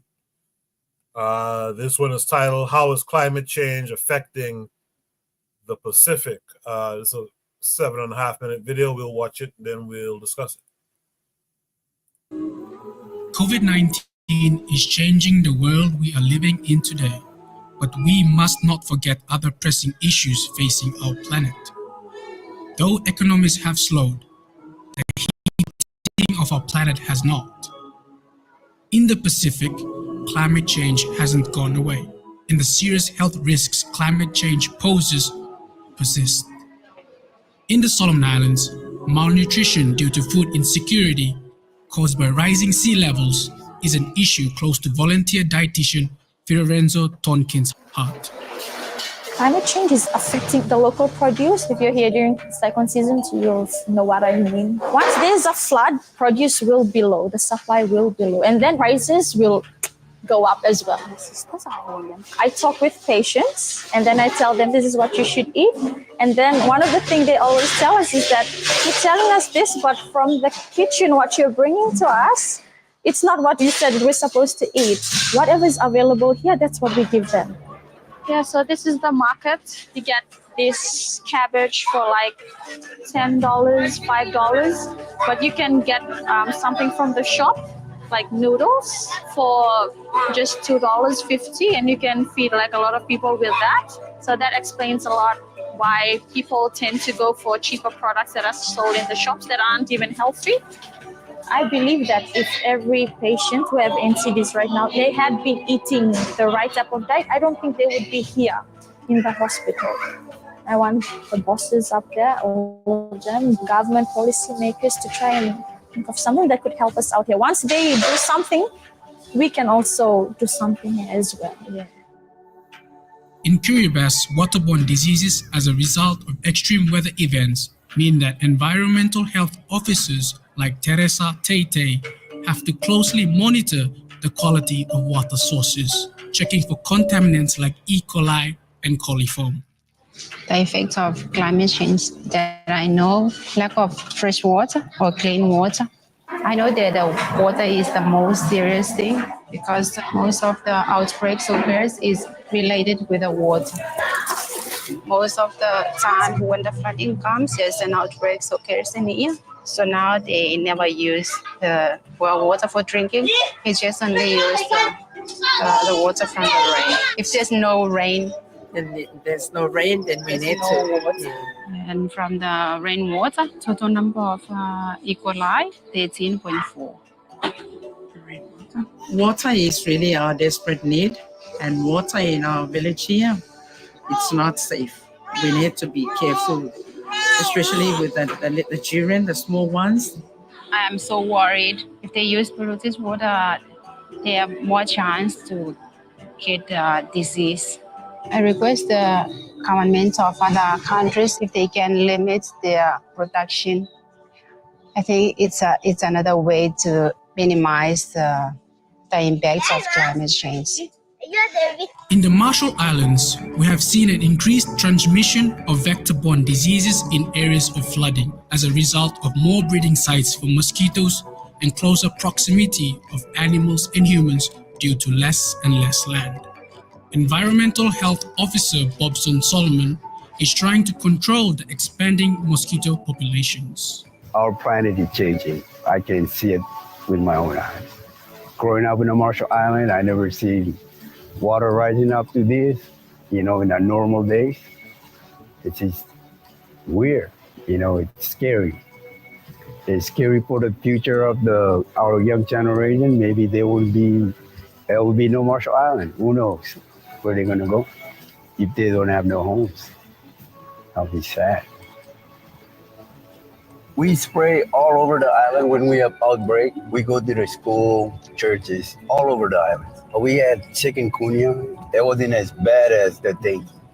We're doing mosquito control. When we go out there, we collect all the mosquitoes, bring them back to the hospital. We ID the mosquito, check what kind of species are they, make sure these mosquitoes don't carry the virus like Zika virus, dengue fever.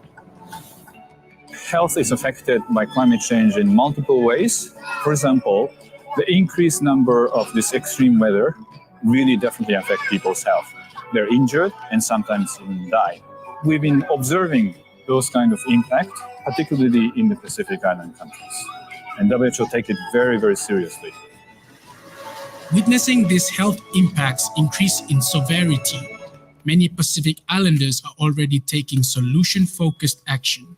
In the Cook Islands, people like Celine Dyer are reconnecting young people to the foods of their ancestors, healthy, indigenous foods found and cultivated in the mountain forests, improving diets and strengthening the community's capacity to withstand climate shocks. So I'm going to get you and Kristen to go and plant some taro. This is something good to learn. It's good for people that want to reconnect with their roots. Because there's like a big disconnect from like the generations before us and then my generation. I was never taught this kind of stuff growing up, although I grew up here. We were just so reliant on imported goods, going to the supermarket for food. Health is affected by climate change by many different ways, but truth is that they're often overlooked. We have to advocate for this mitigation. If those actions addressing the climate change organized in the right way, there will be a significant benefit also to the health. And I really wanted all the leaders around the world to take this issue very seriously. And I hope there will be a collaborations between different sectors, then we can address this issue. There is no time to delay for the world and for the Western Pacific region. Tackling the health impacts of climate change and environmental threats is everyone's business. No one sector can do this alone. All sectors can make decisions and take action to protect health, even if this isn't their primary intention. These are called health co-benefits, and they are critical for putting the world on a sustainable path.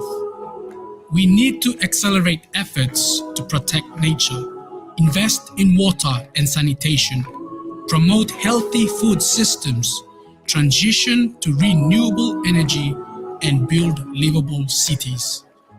We must build back greener. All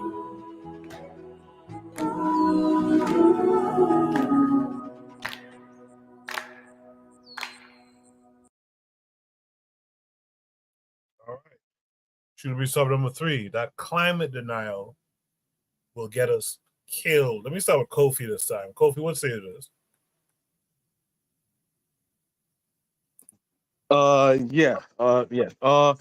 I find this very interesting. This is not a conversation that a lot of us, I see a lot of people have, especially Black people. And so I really appreciate it. Maybe because it affects us more because we are on islands, and so we could see the changes, right? So first of all, put my Neil deGrasse Tyson and Build a Science Guy hat on. I'm a little bit of a science head, so this is something that's a little bit near and dear to my heart. So I think the whole denial of climate change is that people don't know what it is. So you have like the Republicans who's beating me against saying Donald Trump saying it's a hoax, it's a scam, and people like that are usually like flat earthers and things like that. And what I find a lot of people do, they try to say that climate change isn't real by saying, oh, look at the weather. How is it getting warmer? I forgot. I think it was in the Chambers of Commerce or somewhere. I don't know if Black Steel or Oni probably remembered it. It was some senator saying like, oh, it's not real. Look at this. And he brought like a snowball into the chambers saying like, it's not real. And I'm pretty sure he was probably being paid by the fossil fuel company. You have to understand weather. What he's talking about is weather. When we talk about climate change, we're talking about changes that's happening to the climate that's unnatural. So we know that there have been several ice ages in the past, right? And ice ages that usually comes gradually. It doesn't happen rapidly like it is right now.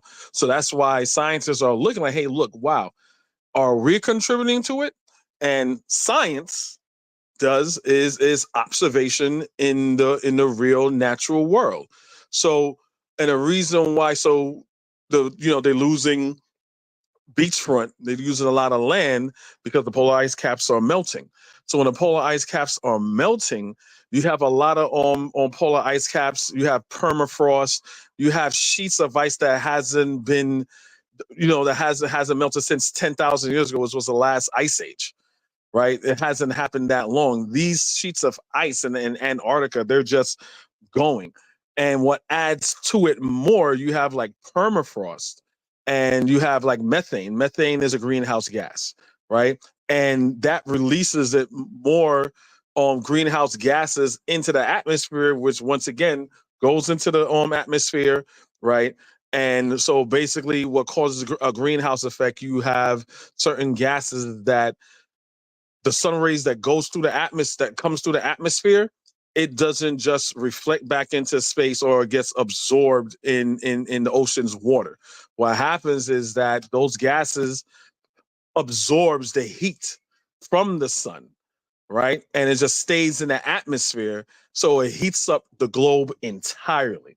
So the polar caps being where all of Earth's stored water is in the form of ice is there. So that warms up, and then all of the temperatures on rises. So the polar ice caps melt, and you have currents that so you have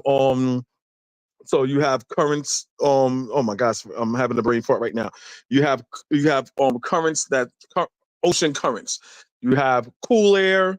I forgot the name of one of the currents, the one that goes in the Caribbean. Oh man, in Caribbean, Africa. So you have heat being transferred from the The polar Gulf ice Stream, cap. I think is what you're Gulf talking Stream. about, Kofi. The Gulf Yes. Stream.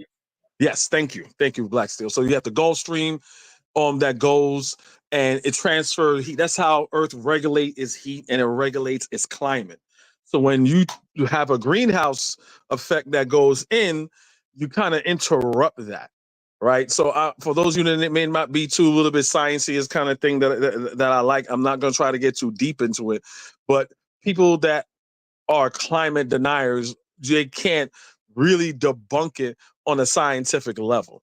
And one thing that I hate when people say this in these spaces of when you talk to Black people, and they say this phrase that really pisses me off. Oh, white man science.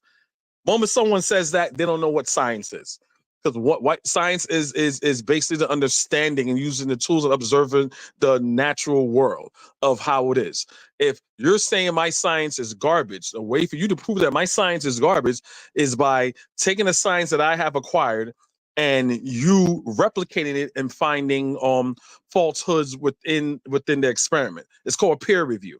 So when you have these people that say certain sciences and climate change is fake, you have to ask, okay, what peer review, what scientists have you have together? What scientific data do you have to say that this thing is a hoax? They won't be able to do that. So science, I mean, the Earth is going to be fine. The Earth has gone through global warming, global heating, ice ages where there's meteor catastrophes. There have been several dozens, thousands and thousands of extinctions of species going extinct almost every year. And guess what? The Earth bounced back and the Earth is going to be fine. So if we don't take care of the Earth is not going to take care of us. So when people are saying, hey, look, we're fighting climate change, it's not about how it's going to affect me. It's about my children, my grandchildren, and the future of our children. It's basically talking about the future of the human species and other species as well that we need to rely upon. So pretty much without getting more sciencey, I'll just leave it at that. I appreciate that breakdown, Kofi, for those who might not have been aware of it. Only what say you to it? Oh, okay, yeah. So apparently, I guess it was 2012. I wrote this article. I want to revisit some of the articles I used to write, but I think at that point in time, I might have been getting some commie literature, and I think this was actually a pretty interesting paper. So I'm gonna, if you don't mind, I want to quote one of the things that really stood out to me 10 years ago, and this is one of the quotes right here. It says, Thomas Schelling, a recipient of the Bank of Sweden's Nobel Memorial Prize in Economic Sciences and one of Lomborg's 8 experts in the Copenhagen Consensus, is known for arguing that since the effects of climate change will fall disproportionately on the poorer nations of the global south, it is questionable how much in the way of resources the rich nations of the global north should devote to the mitigation of climate trends. Here, one can't help but be reminded of the Hudson Institute planners who, in the process of proposing a major dam on the Amazon in the early 1970s, contended in effect, as one critic put it at the time, that if the flooding drowns a few tribes who were not evacuated because they were supposed to be on higher grounds, or wipes out a few forest species, who cares? Similarly, while chief economist of the World Bank, Lawrence Summer, now Obama's top economic advisor, wrote on internal World Bank memo in which he stated the economic logic behind dumping a load of toxic waste in the lowest wage country is impeccable, and we should face up to that. He justified this by arguing the measurement of the cost of health impairing pollution depends on the foregone earnings from increased morbidity and mortality. From this point of view, a given amount of health impairing pollution should be done in the country with the lowest cost, which will be the country of the lowest wages, right? Basically, if you read through the article, they know that climate change is real, right? And later on in the article, I'm just going to read one sentence from it. But basically, they're talking about the ExxonMobil funded think tank by Powell, as the Chicago-based Heartland Institute, and how they were distributing literature, denialist literature. And one of the highlights I have is that the largest single recipient are Black churches, over 25,000 copies, right? And of course, there's colleges and so on and so forth. So I'll just repeat the name of the thing: Heartland Institute. But it says that they raised $676,000 from ExxonMobil between 1996 and 2006. But the idea is that, and the booklet is called The Skeptic's Handbook.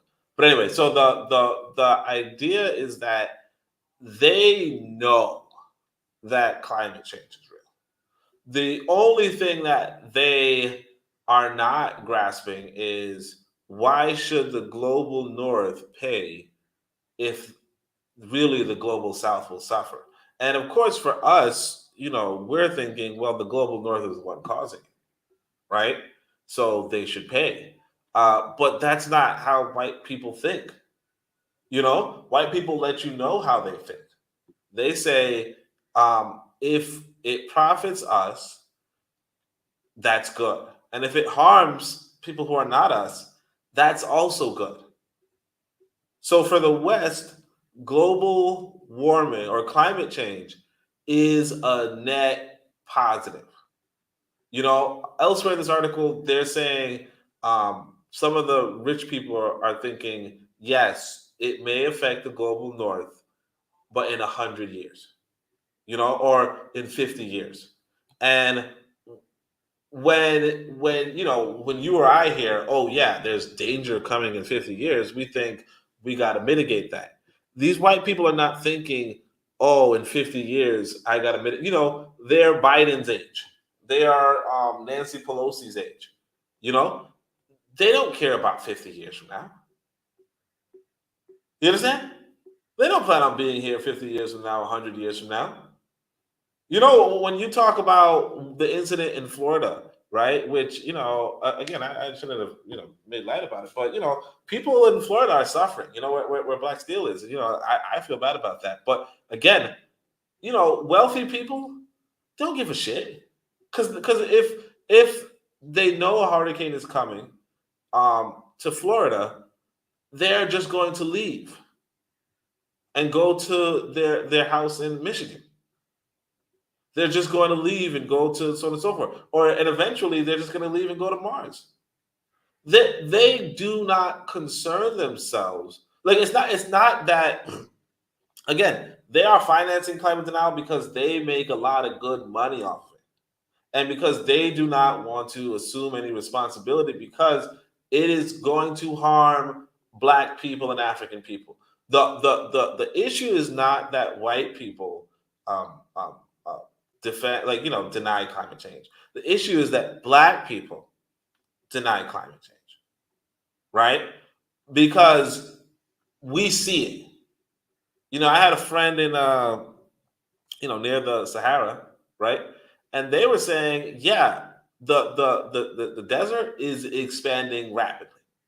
Okay. Now, again, anybody can tell you, look, a lot of these climate phenomenon are always happening, are always going to happen, right? Because, there's no such thing as static Earth. No one should be under the impression that the Earth doesn't have its own natural climate change. The only thing is that absolutely, if you disrupt, or absolutely humans can disrupt the natural course of things. Okay, absolutely, humans can elevate the carbon levels, reduce the oxygen levels, can do any sort of, you can't cut down forests and trees and expect that the oxygen and carbon level are going to be consistent. And then what carbon and oxygen do, among other, I guess particles, I don't know, but among other elements, if you will, right? What they do for the for the climate, can be measured and can be predicted and does have an impact, does have an effect, and humans can do something about their environment. That stated, again, these white people, the white millionaires, billionaires, the Exxon Mobil's and all that kind of stuff, they know that it's real. They are just not interested in paying for it. They are okay with you paying for it. They are okay with the loss of life for you. They are okay with food scarcity in Central Africa. They're okay with the minimizing of lakes and the disappearance of lakes and rivers and so on and so forth in Africa. They're okay with that. It's just a question of, are you okay with that? And what do you want? What do you want to do with that? And unfortunately, my brother RBG isn't here, but I think his concern that he's articulated a lot, where he says, as we discuss climate change, a lot of times we're talking about limiting ourselves from potent energy resources, potent energy generation, right? And that's a real concern too, because the West isn't stopping, and of course my brother Trigger has pointed out that if we go down that rabbit hole, we would still suffer as a people, because again, it's going to impact the global South more. It's going to impact equatorial states in the global South just much more, because that's how temperature is. That's how temperature works. But either way, it is a balance. I personally do think we should just go fully into green energy. I think it's a worthwhile pursuit. I also understand the desire to go into what they call unclean energy, I guess, right? I get that. I would, but also I think that if you look into what Africa is capable of in terms of energy generation, it's possible that green energy is actually really viable for Africa. If we really were serious as a people, we could be economically, we could have greater energy production than Western countries, and we could do it the green way. And I'll even point out this, just to finish: China has far outproduced America in terms of energy production at this point. And if I'm not mistaken, China is very well versed inside of green energy. Now, I can't say what the breakdown is, but it might possibly be that China's actually very green, on top of the fact that it's massively outproducing America. So it's very, very possible for us in Africa, but we're kind of playing games, and that's one of the issues. Appreciate that, Oni. Cheryl in the chat says, in the video they said they are struggling to find clean water. It's polluted. Is climate change causing water pollution, or is industrialists and capitalism causing it? I think it, personally, I think it's all connected. I think it's all connected. Let's hear from Jose on this. Yes, thank you. I'm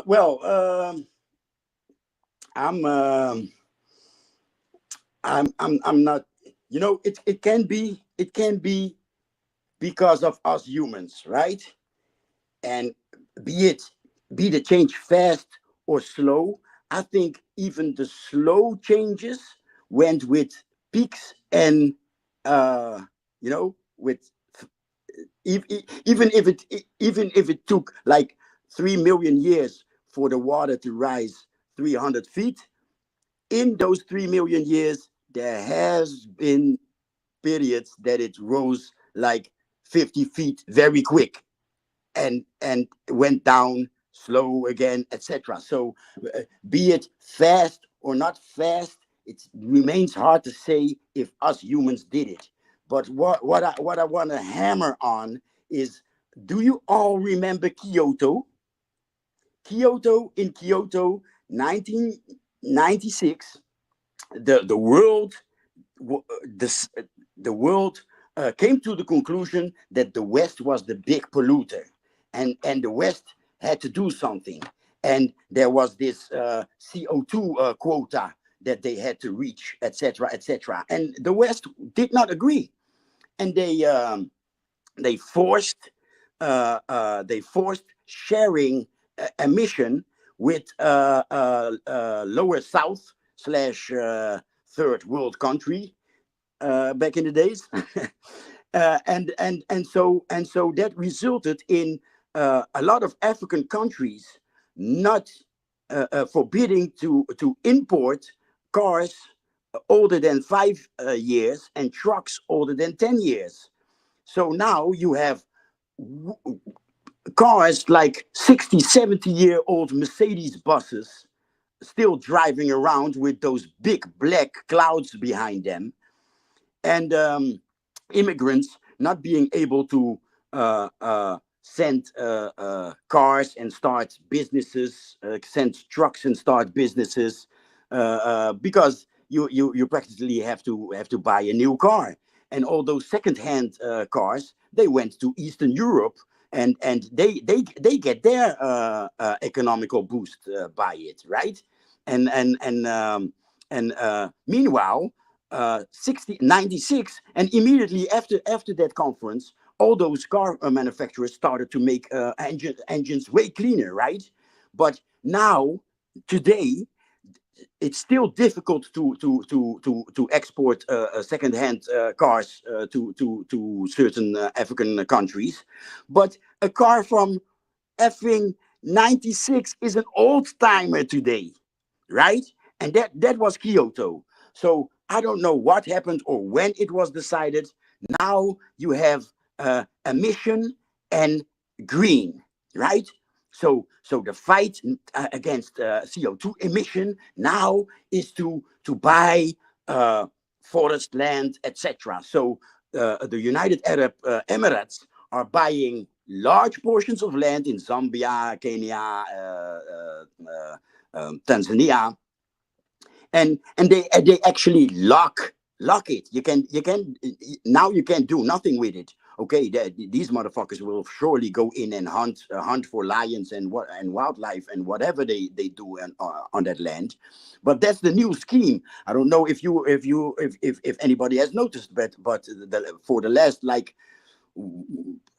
almost 2 years in here, online and on TV, I don't see it much, but when I visit my mother, I see those commercials, and it's all everyone is now green. Like it's something. Maybe somebody can update us. But something has happened, maybe comparable to Kyoto, where shit was decided, and suddenly everybody is fighting CO2 by investing in nature. Like Shell is doing it, of course, like but that's one. And two is again back to the is it us or is it nature? Is it the sun? Is it it can be a lot of things, but one thing is for sure: the Cape Verde Islands is a Sahel country. It's pretty dry, but lately it's been raining a lot, and people are happy. Crops are growing. You know what I'm saying? So I think, like, okay, if the Cape Verde, oh, yes, there are floods. Yes, the rains are heavier for sure, and people should not have built their houses there where the rocks like 10, 50-ton rocks used to roll by when it in raining seasons. So you're not supposed to build there, you know. So in dry seasons, or when it's a couple of years it rains less, that doesn't mean that you can build a house there. Don't do it. But if that happens if that is happening in Cape Verde, I'm looking forward to a green Sahel. I'm sorry, you know, I'm looking forward to a green Sahara. I've seen videos of the desert close to Mecca with green pastures, and people were shocked. Well, me too, happily shocked. Like, hey, you know, I mean, if we see it coming, if we know that it will happen, move, prepare, like we've probably did hundreds or thousands of years ago. These cities at the coast of India, these cities at the coast of Japan, like 200, 300 feet deep. We used to live there, and we don't live there anymore. I mean, like the previous topic, move, safety, be a protector and a provider, be safe. Thanks. Can I ask Appreciate that. that question? So, are you saying go ahead. climate? It seems like you're being skeptic of climate change is not being real. Is that your stance? No, absolutely not.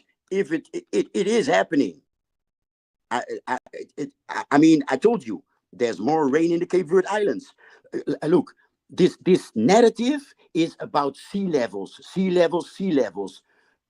What happened to the clouds? More clouds.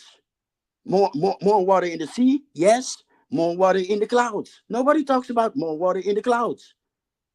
But that's a part of climate change. So once the temperature rises, you have it disrupts the whole ecosystem.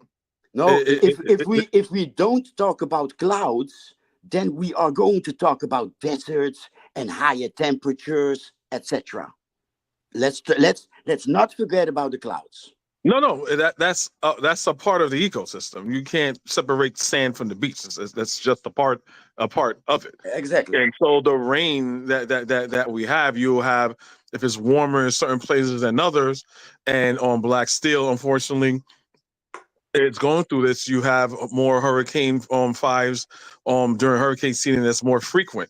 Where there's rain, there's probably no rain. Where there never used to be rain, there is rain.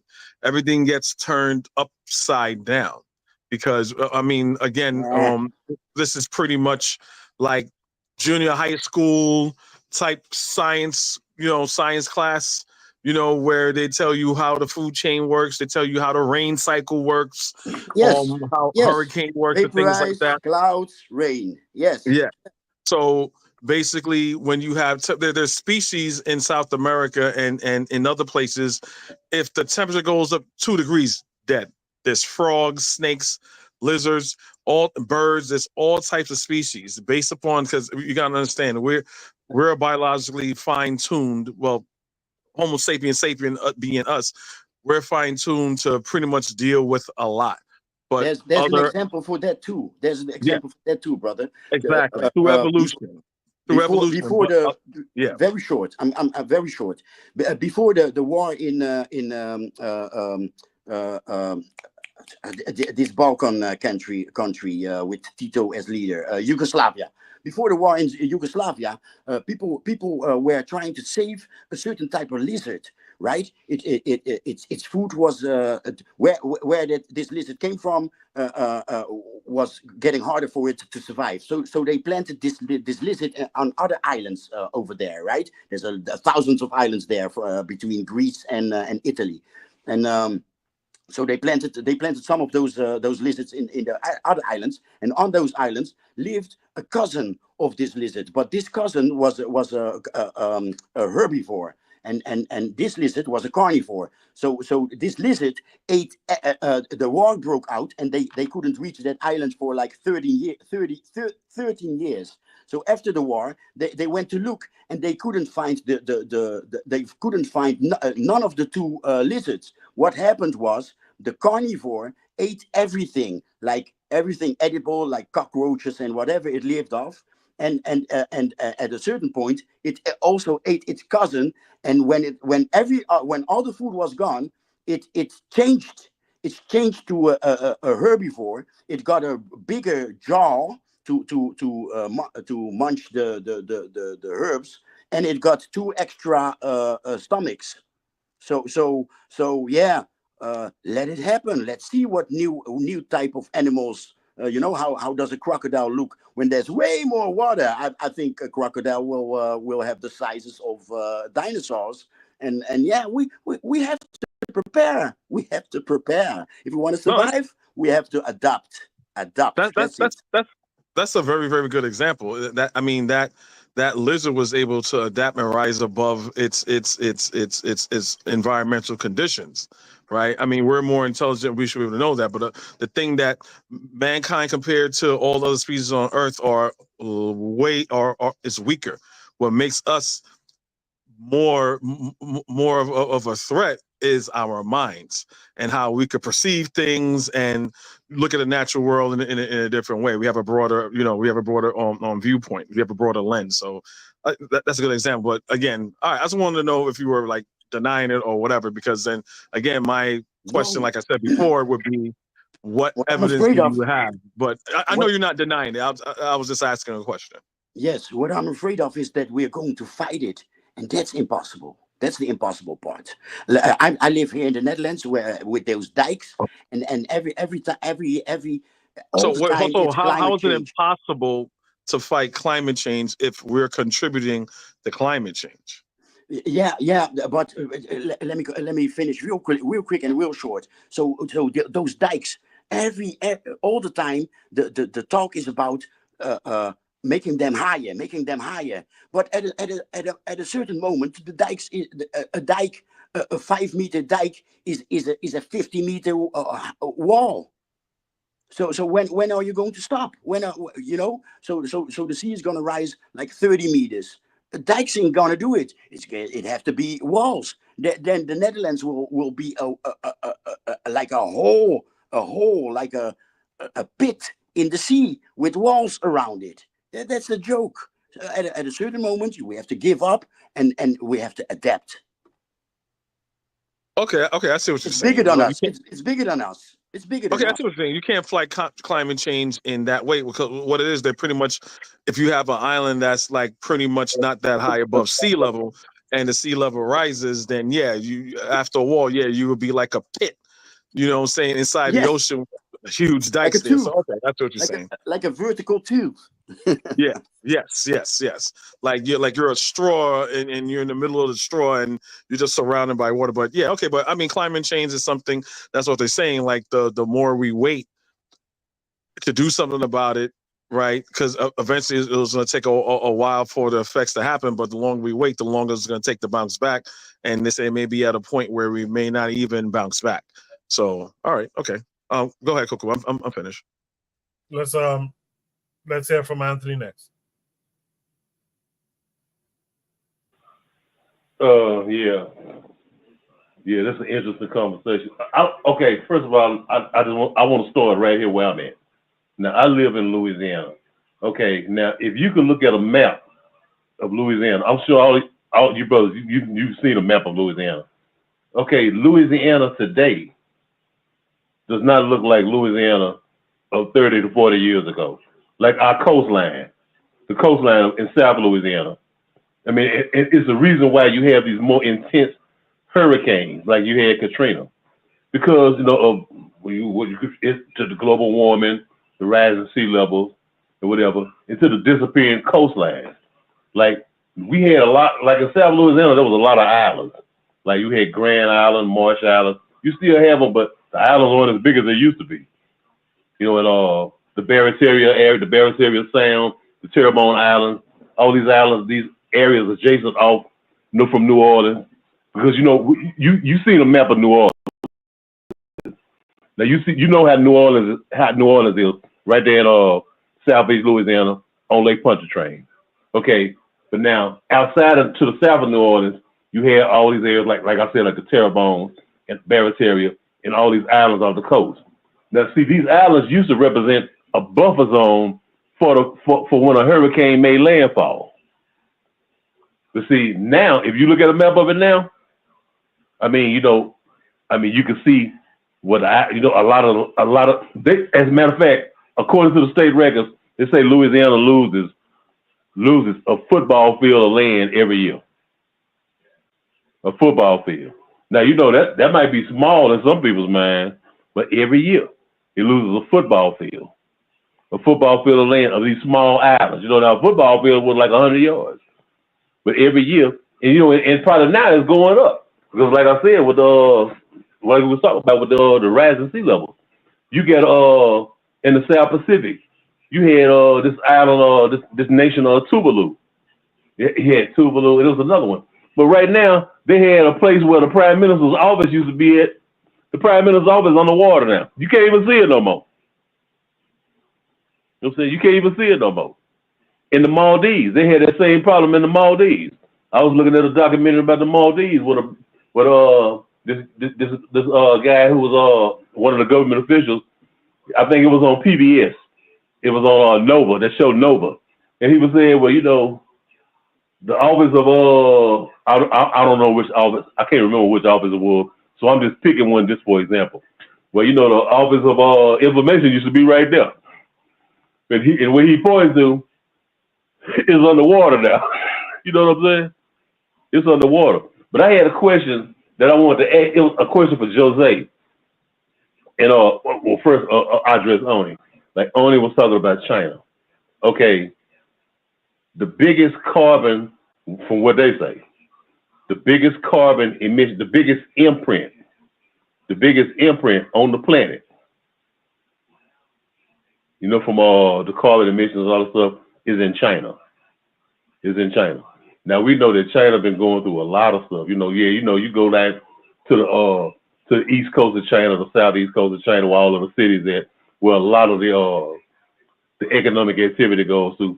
But then in the interior of China, where they're talking about how the Gobi Desert has been expanding. They talk about how the rivers have been shrinking, and they was talking about how a whole lot of things that they contributed to global warming, to the climate change, and it's a reason why China's going everywhere else in the world. You know what I'm saying? I mean, not only just financially and economically, they setting up colonies places. Because you know what I'm saying?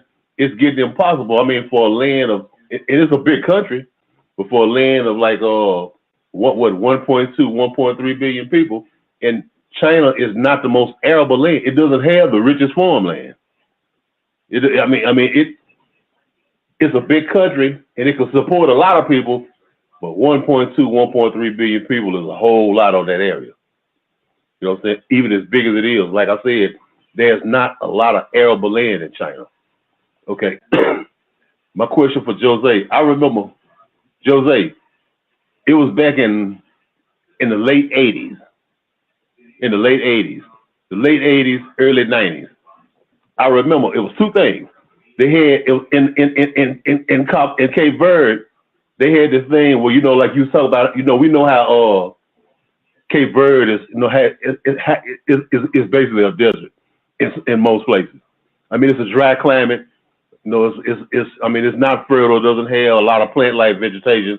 Yes, it's a Sahel country. It's a Sahel country. Okay, but Jose, you remember this right here?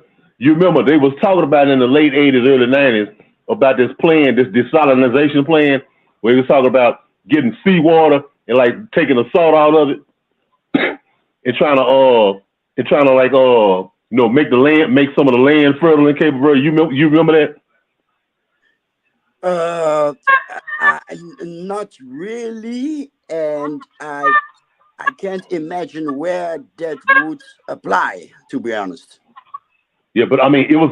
I was reading about this, and I'm trying to remember the publication. It smells like an NGO elbowing itself in. I think it was. Because And at that to me, it same, makes no sense. It makes no sense to me. yeah, to check it out, and it's at the same time. At the same time, they had this thing in Guinea-Bissau. Remember where the Okay, United States, Guinea-Bissau is yeah, it's applicable yeah, in there West Africa. with the mangroves, yes. Yeah, and check it out. You remember when the American government or American corporations and whatever had signed this deal with the government in Guinea-Bissau to relocate all that toxic waste. I mean, it was like almost $1 billion package. I think it was like $800 million. You mean the United States dumping toxic waste in Guinea-Bissau? Yeah. To put it in Guinea-Bissau. They all have been doing it. And there has been an accident with hundreds of deaths and thousands of injured in That's what I'm leading up to. by a Dutch ship. And where it was messing up the water. Yeah. Yes, and they would go up the river to dump it in the river, and I'm like, at least do it at the coast, but no, up the river. But yeah. Okay. It's sad. Hey, but remember. Hey, but remember this, Jose.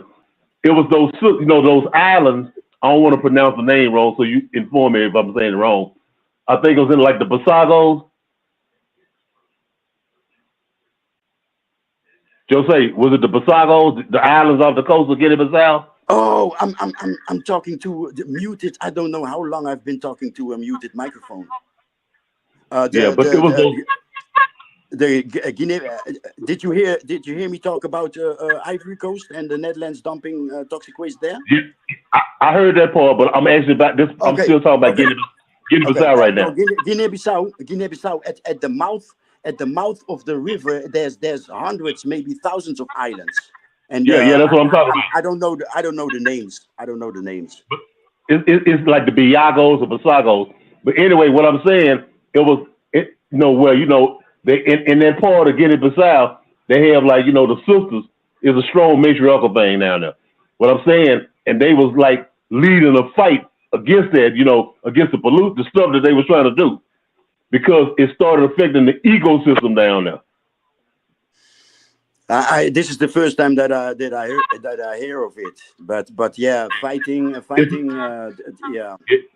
a documentary. It's a documentary on YouTube about it, about the matriarchs in Guinea-Bissau and these islands. A little secret. But The fighting spirit over there is pulls me over there. But anyway, it's a mess. These governments, people taking money to poison their own land and people. It's crazy. I don't know what to say about it. But look here, Koku. I mean, for time constraints, I'm gonna knock off right there. I'll leave it right there. Yeah, thank you for that, Anthony. When Oni was saying China going green, I was a little perplexed because China has long been a large CO2 footprint. People need to update. People need to update on China. People need to update on China. China is pretty ahead with the cleaning and green energy, etc. Cleaning their rivers and greening their deserts. Yeah, they're improving the conditions, but I don't think that they might be leading in terms of effort, but they were so bad off. Just update. Just update. Yeah. Thinking doesn't do it. They were bad off in the past, and they're working to clean. So maybe their efforts are the largest efforts because of it, but they were in such a deficit. They have a lot to do. Anyway, with all of that said and heard, Black Seal, what say you to all of it?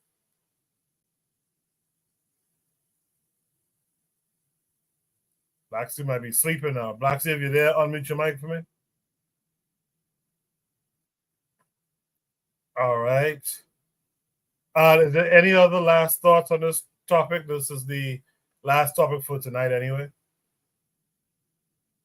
Well, all right. I did want to say, China as as a mass polluter, obviously, we see what or why, you know. I mean, we also have to remember too that China's the largest country on the planet, like population wise. Actually, no, also landmass wise. But as far as what I was thinking of was how they are at this point one of the like they have been out like they've been producing solar panels to such a high extent that like the American government was complaining that they're kind of like flooding the market with pretty much cheap solar panels because they made them affordable based off of how much they mass produce. So I think China might be transitioning. Obviously, Charles says Africa is greener than China. Yeah, I mean, but I mean, the thing that's interesting about China again is the fact that it's the biggest energy producer on the planet now too, which is really impressive considering how many years it took, and of course the fact that the United States was usually the biggest energy producer. Now, I personally prefer the idea of green energy. That's interesting what Taku says. Solar panels reduce toxic waste once they lose function. Oh, once they lose function. Okay. But I personally prefer the idea of green energy, in Africa because, one, you have this Inga Dam, right? The Grand Inga Dam that, if it were completed, could produce between 40 to 70 gigawatts of energy. The freak. The other thing is that obviously Africa being an equatorial country, I think that we could definitely benefit from solar energy as well. Notwithstanding the toxic byproduct, I think as far as toxic byproducts are concerned, I think that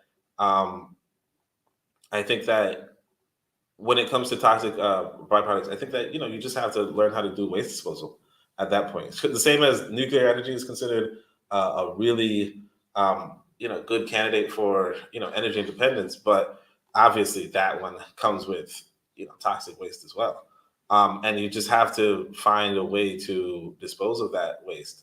Also, of course, wind energy. I think wind energy is another interesting thing, and I think Check Up to Job had outlined, like river, like using the energy of streams and rivers. These are possibilities that people can invest in to, not only reduce the cost and reduce foreign dependence, but also help with the environment. And I think that's a really good avenue to take. I mean, obviously, there's no perfect country today. But I think, but like as far as Africa is concerned right now, right? I think if we were to like as far as uh, energy is concerned, like like this whole dependence on let's say foreign oil or foreign coal or other people producing our coal and our so on and so forth, like that's going to get us in trouble. And I say that as somebody here in Tanzania where I could lose power, not too often, but it's a possibility. I mean, it happens a couple of times, and I can tell you this: that when I go deeper into the interior of Tanzania, there are cities that power is just always out. Okay, like power is out every day, and you only get it in the evening, type of thing. Which is like really bad for remote work. Because if you're working during the day remotely, if you don't have a generator, if you don't have solar panels, if you don't have the energy output, you're screwed. So, what I think the discussion should be is how can people in Africa benefit from the resources of the planet, and the main resource in the planet for us is going to be that solar energy. Even though it's extraplanetary, it's still like one of the biggest resources that we have as a species. And that's all life on the planet really depends on the sun. So just harnessing that would be really, really good. Appreciate that thought, that Oni. That's the show for tonight. Hey, I'm sorry. I'm back, guys. I'm back. I hadn't All left. right, Black. I'm sorry. Really quickly. So I'm not really hearing people talk about capitalism too much. So climate change is driven by capitalism, right? The most of the climate emissions are done by only a handful of companies, such as Shell Oil, BP, so on and so forth, because these companies who are fully aware of their impact on the climate are working because they prioritize their profits over the well-being of human civilization, of human life. So you have situations where they'll cut down the forests, they'll mine materials in the most uh, ecologically damaging way possible. So it's well known that what's happening is causing these climate emergencies across the world. This is not something that unknown, right? Many people are saying, "Oh, the hurricanes are getting stronger.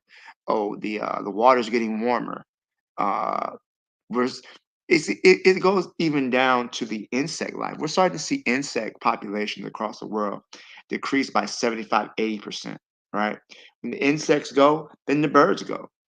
Then, you have the insects who pollinate the crops, because of all the pesticides and herbicides being sprayed on the grass. It's leading to damaging, life-altering effects. And you can't have infinite growth on a finite planet. And capitalism requires infinite growth.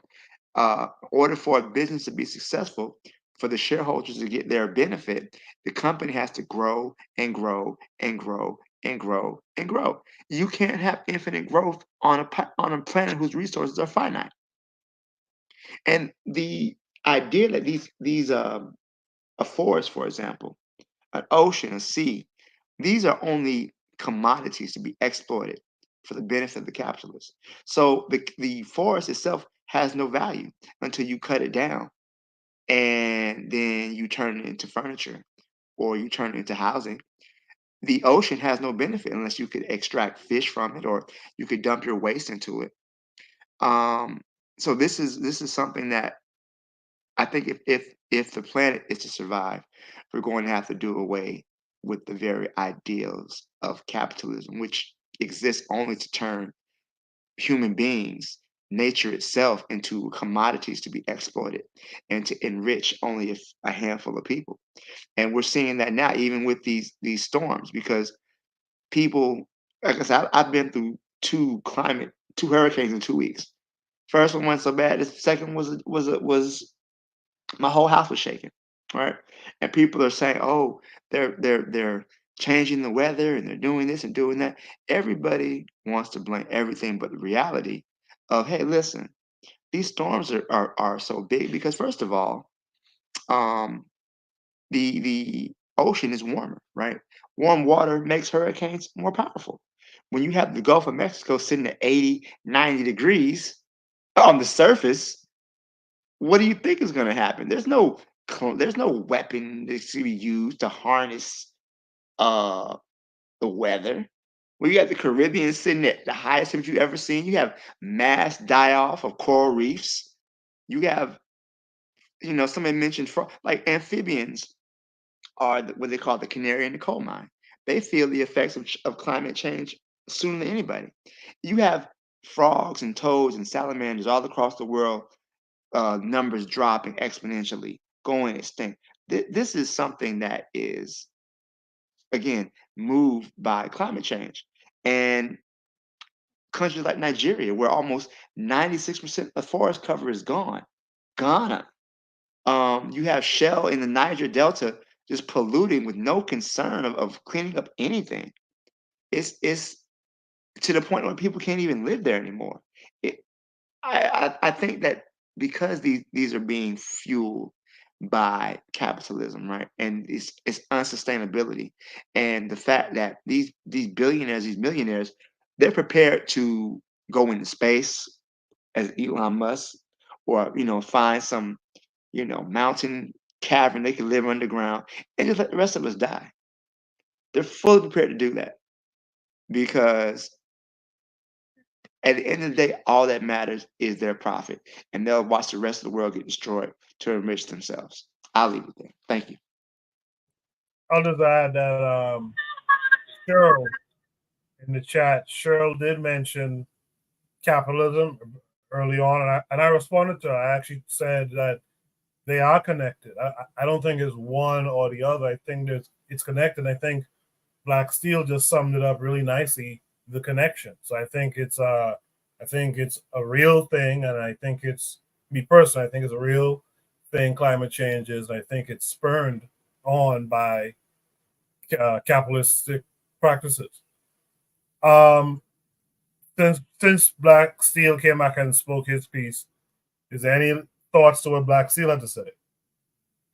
Yeah, Coco. Hey, okay, thank you, Coco. I mean, global warming is real.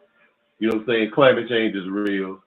And I agree with Black Steel. Yes, capitalism has a lot to do with it, 100% to do with it.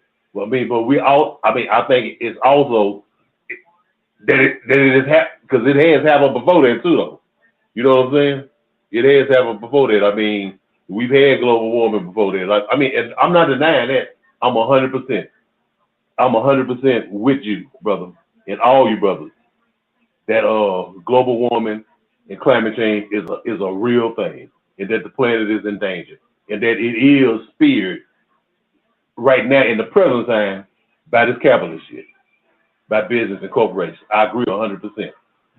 All I'm just saying is, but before it was all of this here, it also happened back then. You know what I'm saying? Hundreds of years ago, thousands of years ago, it also happened then. I mean, and I think that it's a combination of both of them. I think it's a combination of way things happen naturally. You know what I'm saying? And I think it's been exacerbated by capitalism. You know, about modern man, about what white folks do. I think it's been exaggerated. It's been exaggerated by them. But I was saying, Black Steel, you was talking about them damn insects. I wish you come up here and tell my insects and mosquitoes something. But these mosquitoes is biting the shit out of us up here in Louisiana. They ain't never stopped. I mean, look here, they have increased. The mosquitoes have increased. I got a big old bumblebee nest right here on the side of under my carport. The bumblebees have came back. Now, you know, a few years ago, you didn't see no bees. You wonder where all the bees went. The yellow jackets, the bumblebees, all of them. Man, guess what? We got plenty of them now. We got plenty of bumblebees. We got too many goddamn mosquitoes. You know what I'm saying? And damn, we just had mating season not too long ago with the frog. I mean, where the hell all these goddamn frogs came from? You know what I'm saying? So I don't know how they got that stuff mixed up, but I know I guess things work different down here. You know what I'm saying? In Louisiana. Because I mean, we've been having a plague full of this shit. You know what I'm saying? I don't know how it go nowhere else, but we've been having a plague full of it, man. And I mean, and I know that it has something to do with like the stuff that they spray. Because see, they used to spray stuff to kill the insects. So they had a little thing down there where in the Louisiana state government, where you know they stopped doing that. They stopped spraying certain stuff, you know, some of these chemicals and all this stuff. And then, you know, it brought back the butterflies, it brought back the bees, it brought back a whole bunch of stuff. But see, we get to the point now with these mosquitoes getting out of control. See, we got a thing down here that they call West Nile disease. I don't know if you brothers had heard of that before. Yeah, we got it down here too. And it's a disease. Yeah, and where these damn mosquitoes be spreading this shit, man. A lot of people get sick from this shit. I mean, look here, man. I told Coco, I'm in Shreveport, Louisiana right now today. Do you know on October, whatever the day is, the 10th, the 11th or 12th, it was 94 degrees. Man, I'm 57. It ain't never been this hot in October. It was 94 degrees. I was sitting on the porch. It was 94 degrees. And mosquitoes was tearing my black ass up. You know what I'm saying? Mosquitoes used to disappear in September. No, you go outside now, man. Any portable water is a breeding ground for them.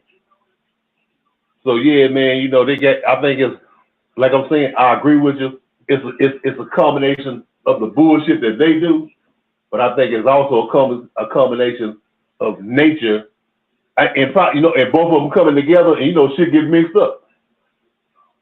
That's why they shit get mixed up because it's a natural occurrences. It's natural occurrences, but it's also them putting their hand in shit.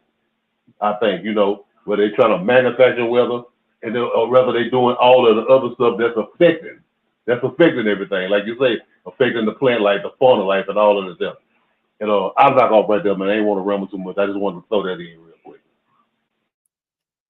Let's get right into our shout outs for the week. Let's start with Anthony. Anthony, what would you like to shout out this week? Man, I just want to shout out all the brothers and sisters, man, who are on the panel and in the chat, man. Big respect to all y'all, man. Let's normalize respecting each other. Hey, man, I respect you, Black Steel. I respect you, Buana.